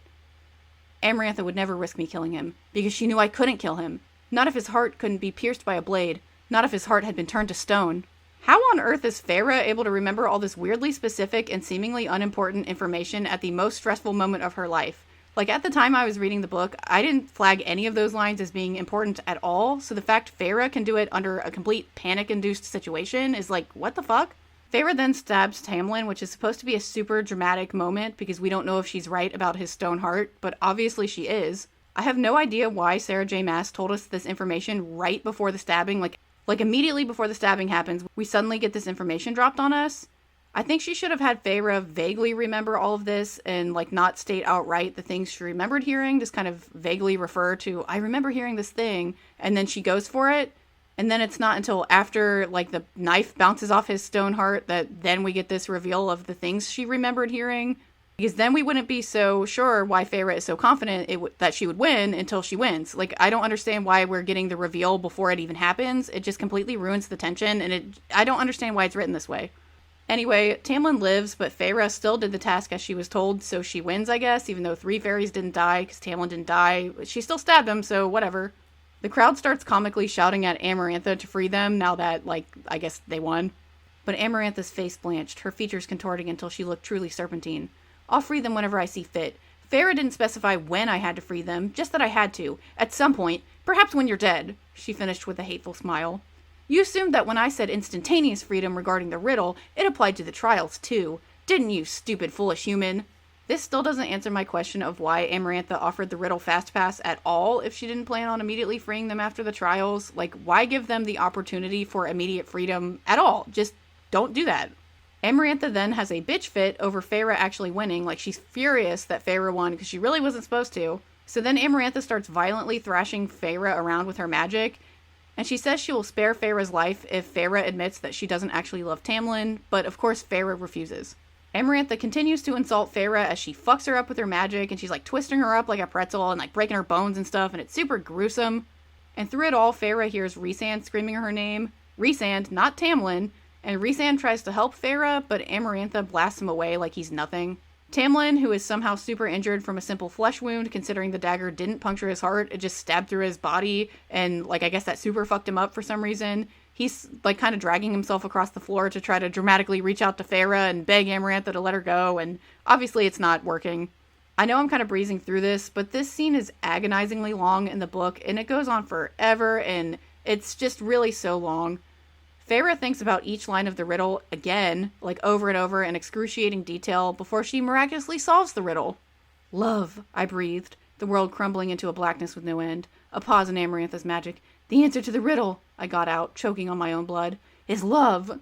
Thanks, Captain Obvious. Somehow Feyre was smart enough to put together the whole stone heart thing, but couldn't figure out the riddle until it's basically too late. So, again, welcome plot conveniences. This is stupid. Amarantha snaps Feyre's spine, like literally breaks her damn neck or spine, or she just breaks her in half, really. And the next chapter opens with Feyre looking through someone else's eyes at her busted up corpse. She sees Rhysand's plan unfold as an enraged Tamlin immediately goes straight for Amarantha. Now that the riddle has been solved and the curse has been lifted, everyone is at full power again, so Tamlin's mask immediately dramatically drops off his face and he's like super strong again. The Adder and the guards rushed for the queen, but several fairies in high fae, their masks clattering to the ground, jumped into their path, tackling them. Amarantha screeched, kicking at Tamlin, lashing at him with her dark magic, but a wall of gold encompassed his fur like a second skin. She couldn't touch him. "Tam!" Lucian cried over the chaos. A sword hurtled through the air, a shooting star of steel. Tamlin caught it in a massive paw. Amarantha's scream was cut short as he drove the sword through her head and into the stone beneath, and then closed his powerful jaws around her throat and ripped it out. Silence fell. I'm sure the dramatic sword throwing thing was supposed to be cool and cinematic, I guess, so I hope they show that in the Hulu series. Oh god, the Hulu series is going to be a doozy. Anyway, why did Tamlin need this sword if he has his beast form back? Like, why waste time turning and catching the sword, considering he immediately rips her throat out after stabbing her? Like, why stab her at all? Just kill her immediately. Like, what is happening? Everyone's super sad that Feyre is dead. Like, she's just dead. But good thing all the High Lords have their powers back because they all gather around her and do the cheesiest thing imaginable. "For what she gave," Rhysand said, extending a hand, "we'll bestow what our predecessors have granted to few before." He paused. "This makes us even," he added, and I felt the twinkle of his humor as he opened his hand and let the seed of light fall on me. So all the High Lords kind of come together like Captain Planet or some transformation scene from some 80s show, and they all take turns like dropping the light on Feyre, and then she pops up good as new. I groaned as I braced my hands against the floor, readying myself to stand, but the sight of my skin stopped me cold. It gleamed with a strange light, and my fingers seemed longer where I'd laid them flat on the marble. I pushed to my feet. I felt strong and fast and sleek, and I'd become high fae. Right, yeah, of course. Because of course she has to become high fae. Otherwise Tamlin would have to watch her grow old and die while he stays young and sexy, and it's only hot if the guy is the old one, not the girl, so they definitely can't have that happen. It's like the same thing in all the vampire novels when the love interest also becomes a vampire. It's just the same shit. Feyre finally gets to see Tamlin without his mask and confirms he's extra super sexy as she thought he was, so good thing she's high fae now so she can get that good fairy dick for the rest of history. He gave me that half smile. Had he been human, he might have been in his late 20s, but he wasn't human, and neither was I. I wasn't certain whether that was a happy thought or not. Ew, wait a minute, I take back everything I just said. Remember that Feyre is physically stuck as a 19-year-old, so Tamlin looking like he's in his late 20s still feels fucking gross to me. Like, again, I understand 19 is an adult, or if you're 19, you think you're an adult, you're not an adult. I'm sorry, you're too young. It's weird. Feyre and Tamlin get down and dirty, and the next chapter starts with Feyre waking up in the middle of the night in some random bed. They're still under the mountain, and Feyre says they won't be leaving for another few hours. So I guess they're just resting up before they leave, even though everyone has their powers back now and should just want to go straight home after all the traumatizing shit they've witnessed. Like, I wouldn't want to stay under this mountain a second longer than I had to. Feyre walks out into the hallway to have a conversation with Rhysand, who's apparently woken her up through, like, the bond and the tattoo and has summoned her out to come talk to him. Yet again, Feyre asks Rhysand why he has helped her this whole time, as if she hasn't asked that a dozen times already and he hasn't answered it already multiple times. I stared at the nose I'd seen bleeding only hours before, the violet eyes that had been so filled with pain. "Why?" I asked. He knew what I meant and shrugged. "Because when the legends get written, I didn't want to be remembered for standing on the sidelines. I want my future offspring to know that I was there, and that I fought against her at the end, even if I couldn't do anything useful." You know what? I'm too tired of this bullshit to snark on this. That's an incredibly stupid thing for Rhysand to say, given all the horrible shit he's done, but whatever. Feyre asks Rhysand if he's gonna fly home now that he has his wings back. A soft laugh. "Unfortunately, it would take longer than I can afford. Another day I'll taste the skies again." I glanced at the wings tucked into his powerful body, and my voice was hoarse as I spoke. "You never told me you loved the wings, or the flying." No, he'd made his shape-shifting seem base, useless, boring. He shrugged. "Everything I love has always had a tendency to be taken from me. I tell very few about the wings, or the flying." I'm glad that Rhysand is just as emo and self-pitying as Feyre and Tamlin are. The three of them are made for each other, and they should just get over it already and become a throuple. Like, just fully embrace the love triangle. Everybody's coming together. It's throuple time. It's polyamory. We're just doing that now. Let's just do that. Tamlin already has to share Feyre with Rhysand because of the deal she took, so we might as well make this shit official. Like, let's go. Poly stream ahead. Like, let's do it.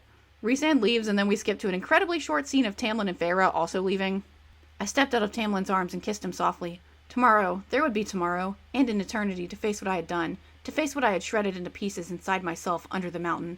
But for now, for today, let's go home, I said, and took his hand. And that's it. That's literally the last line of the book. Unfortunately for me, this book is ungodly popular, so there's like 4 more of these fuckers out there for me to read. So, God, I guess we're gonna do that, or maybe we won't. Let me know in the comments below if you want to see some more ACOTAR videos. Between the repetitive writing style, bland and one-dimensional characters, and the overly complicated and convoluted plot, I have no idea how ACOTAR gets as much recognition as it does. I'm not shitting on this book just because it's popular. I think I've been able to prove how thoroughly it fails on just about every level. This is genuinely a bad book. I think it's really bad. Like, I don't know how I can make this any clearer. I hate this book. I hate this fucking shit! For anyone who sat through this ungodly long video, you're the real MVP. Like, I don't know how long this is going to be edited. Probably like 3 hours. If you've been here this long, like, bless you. I think I've wasted enough time talking about fairies for one day, though, so I'll be going now. See you in the next one. Bye, guys!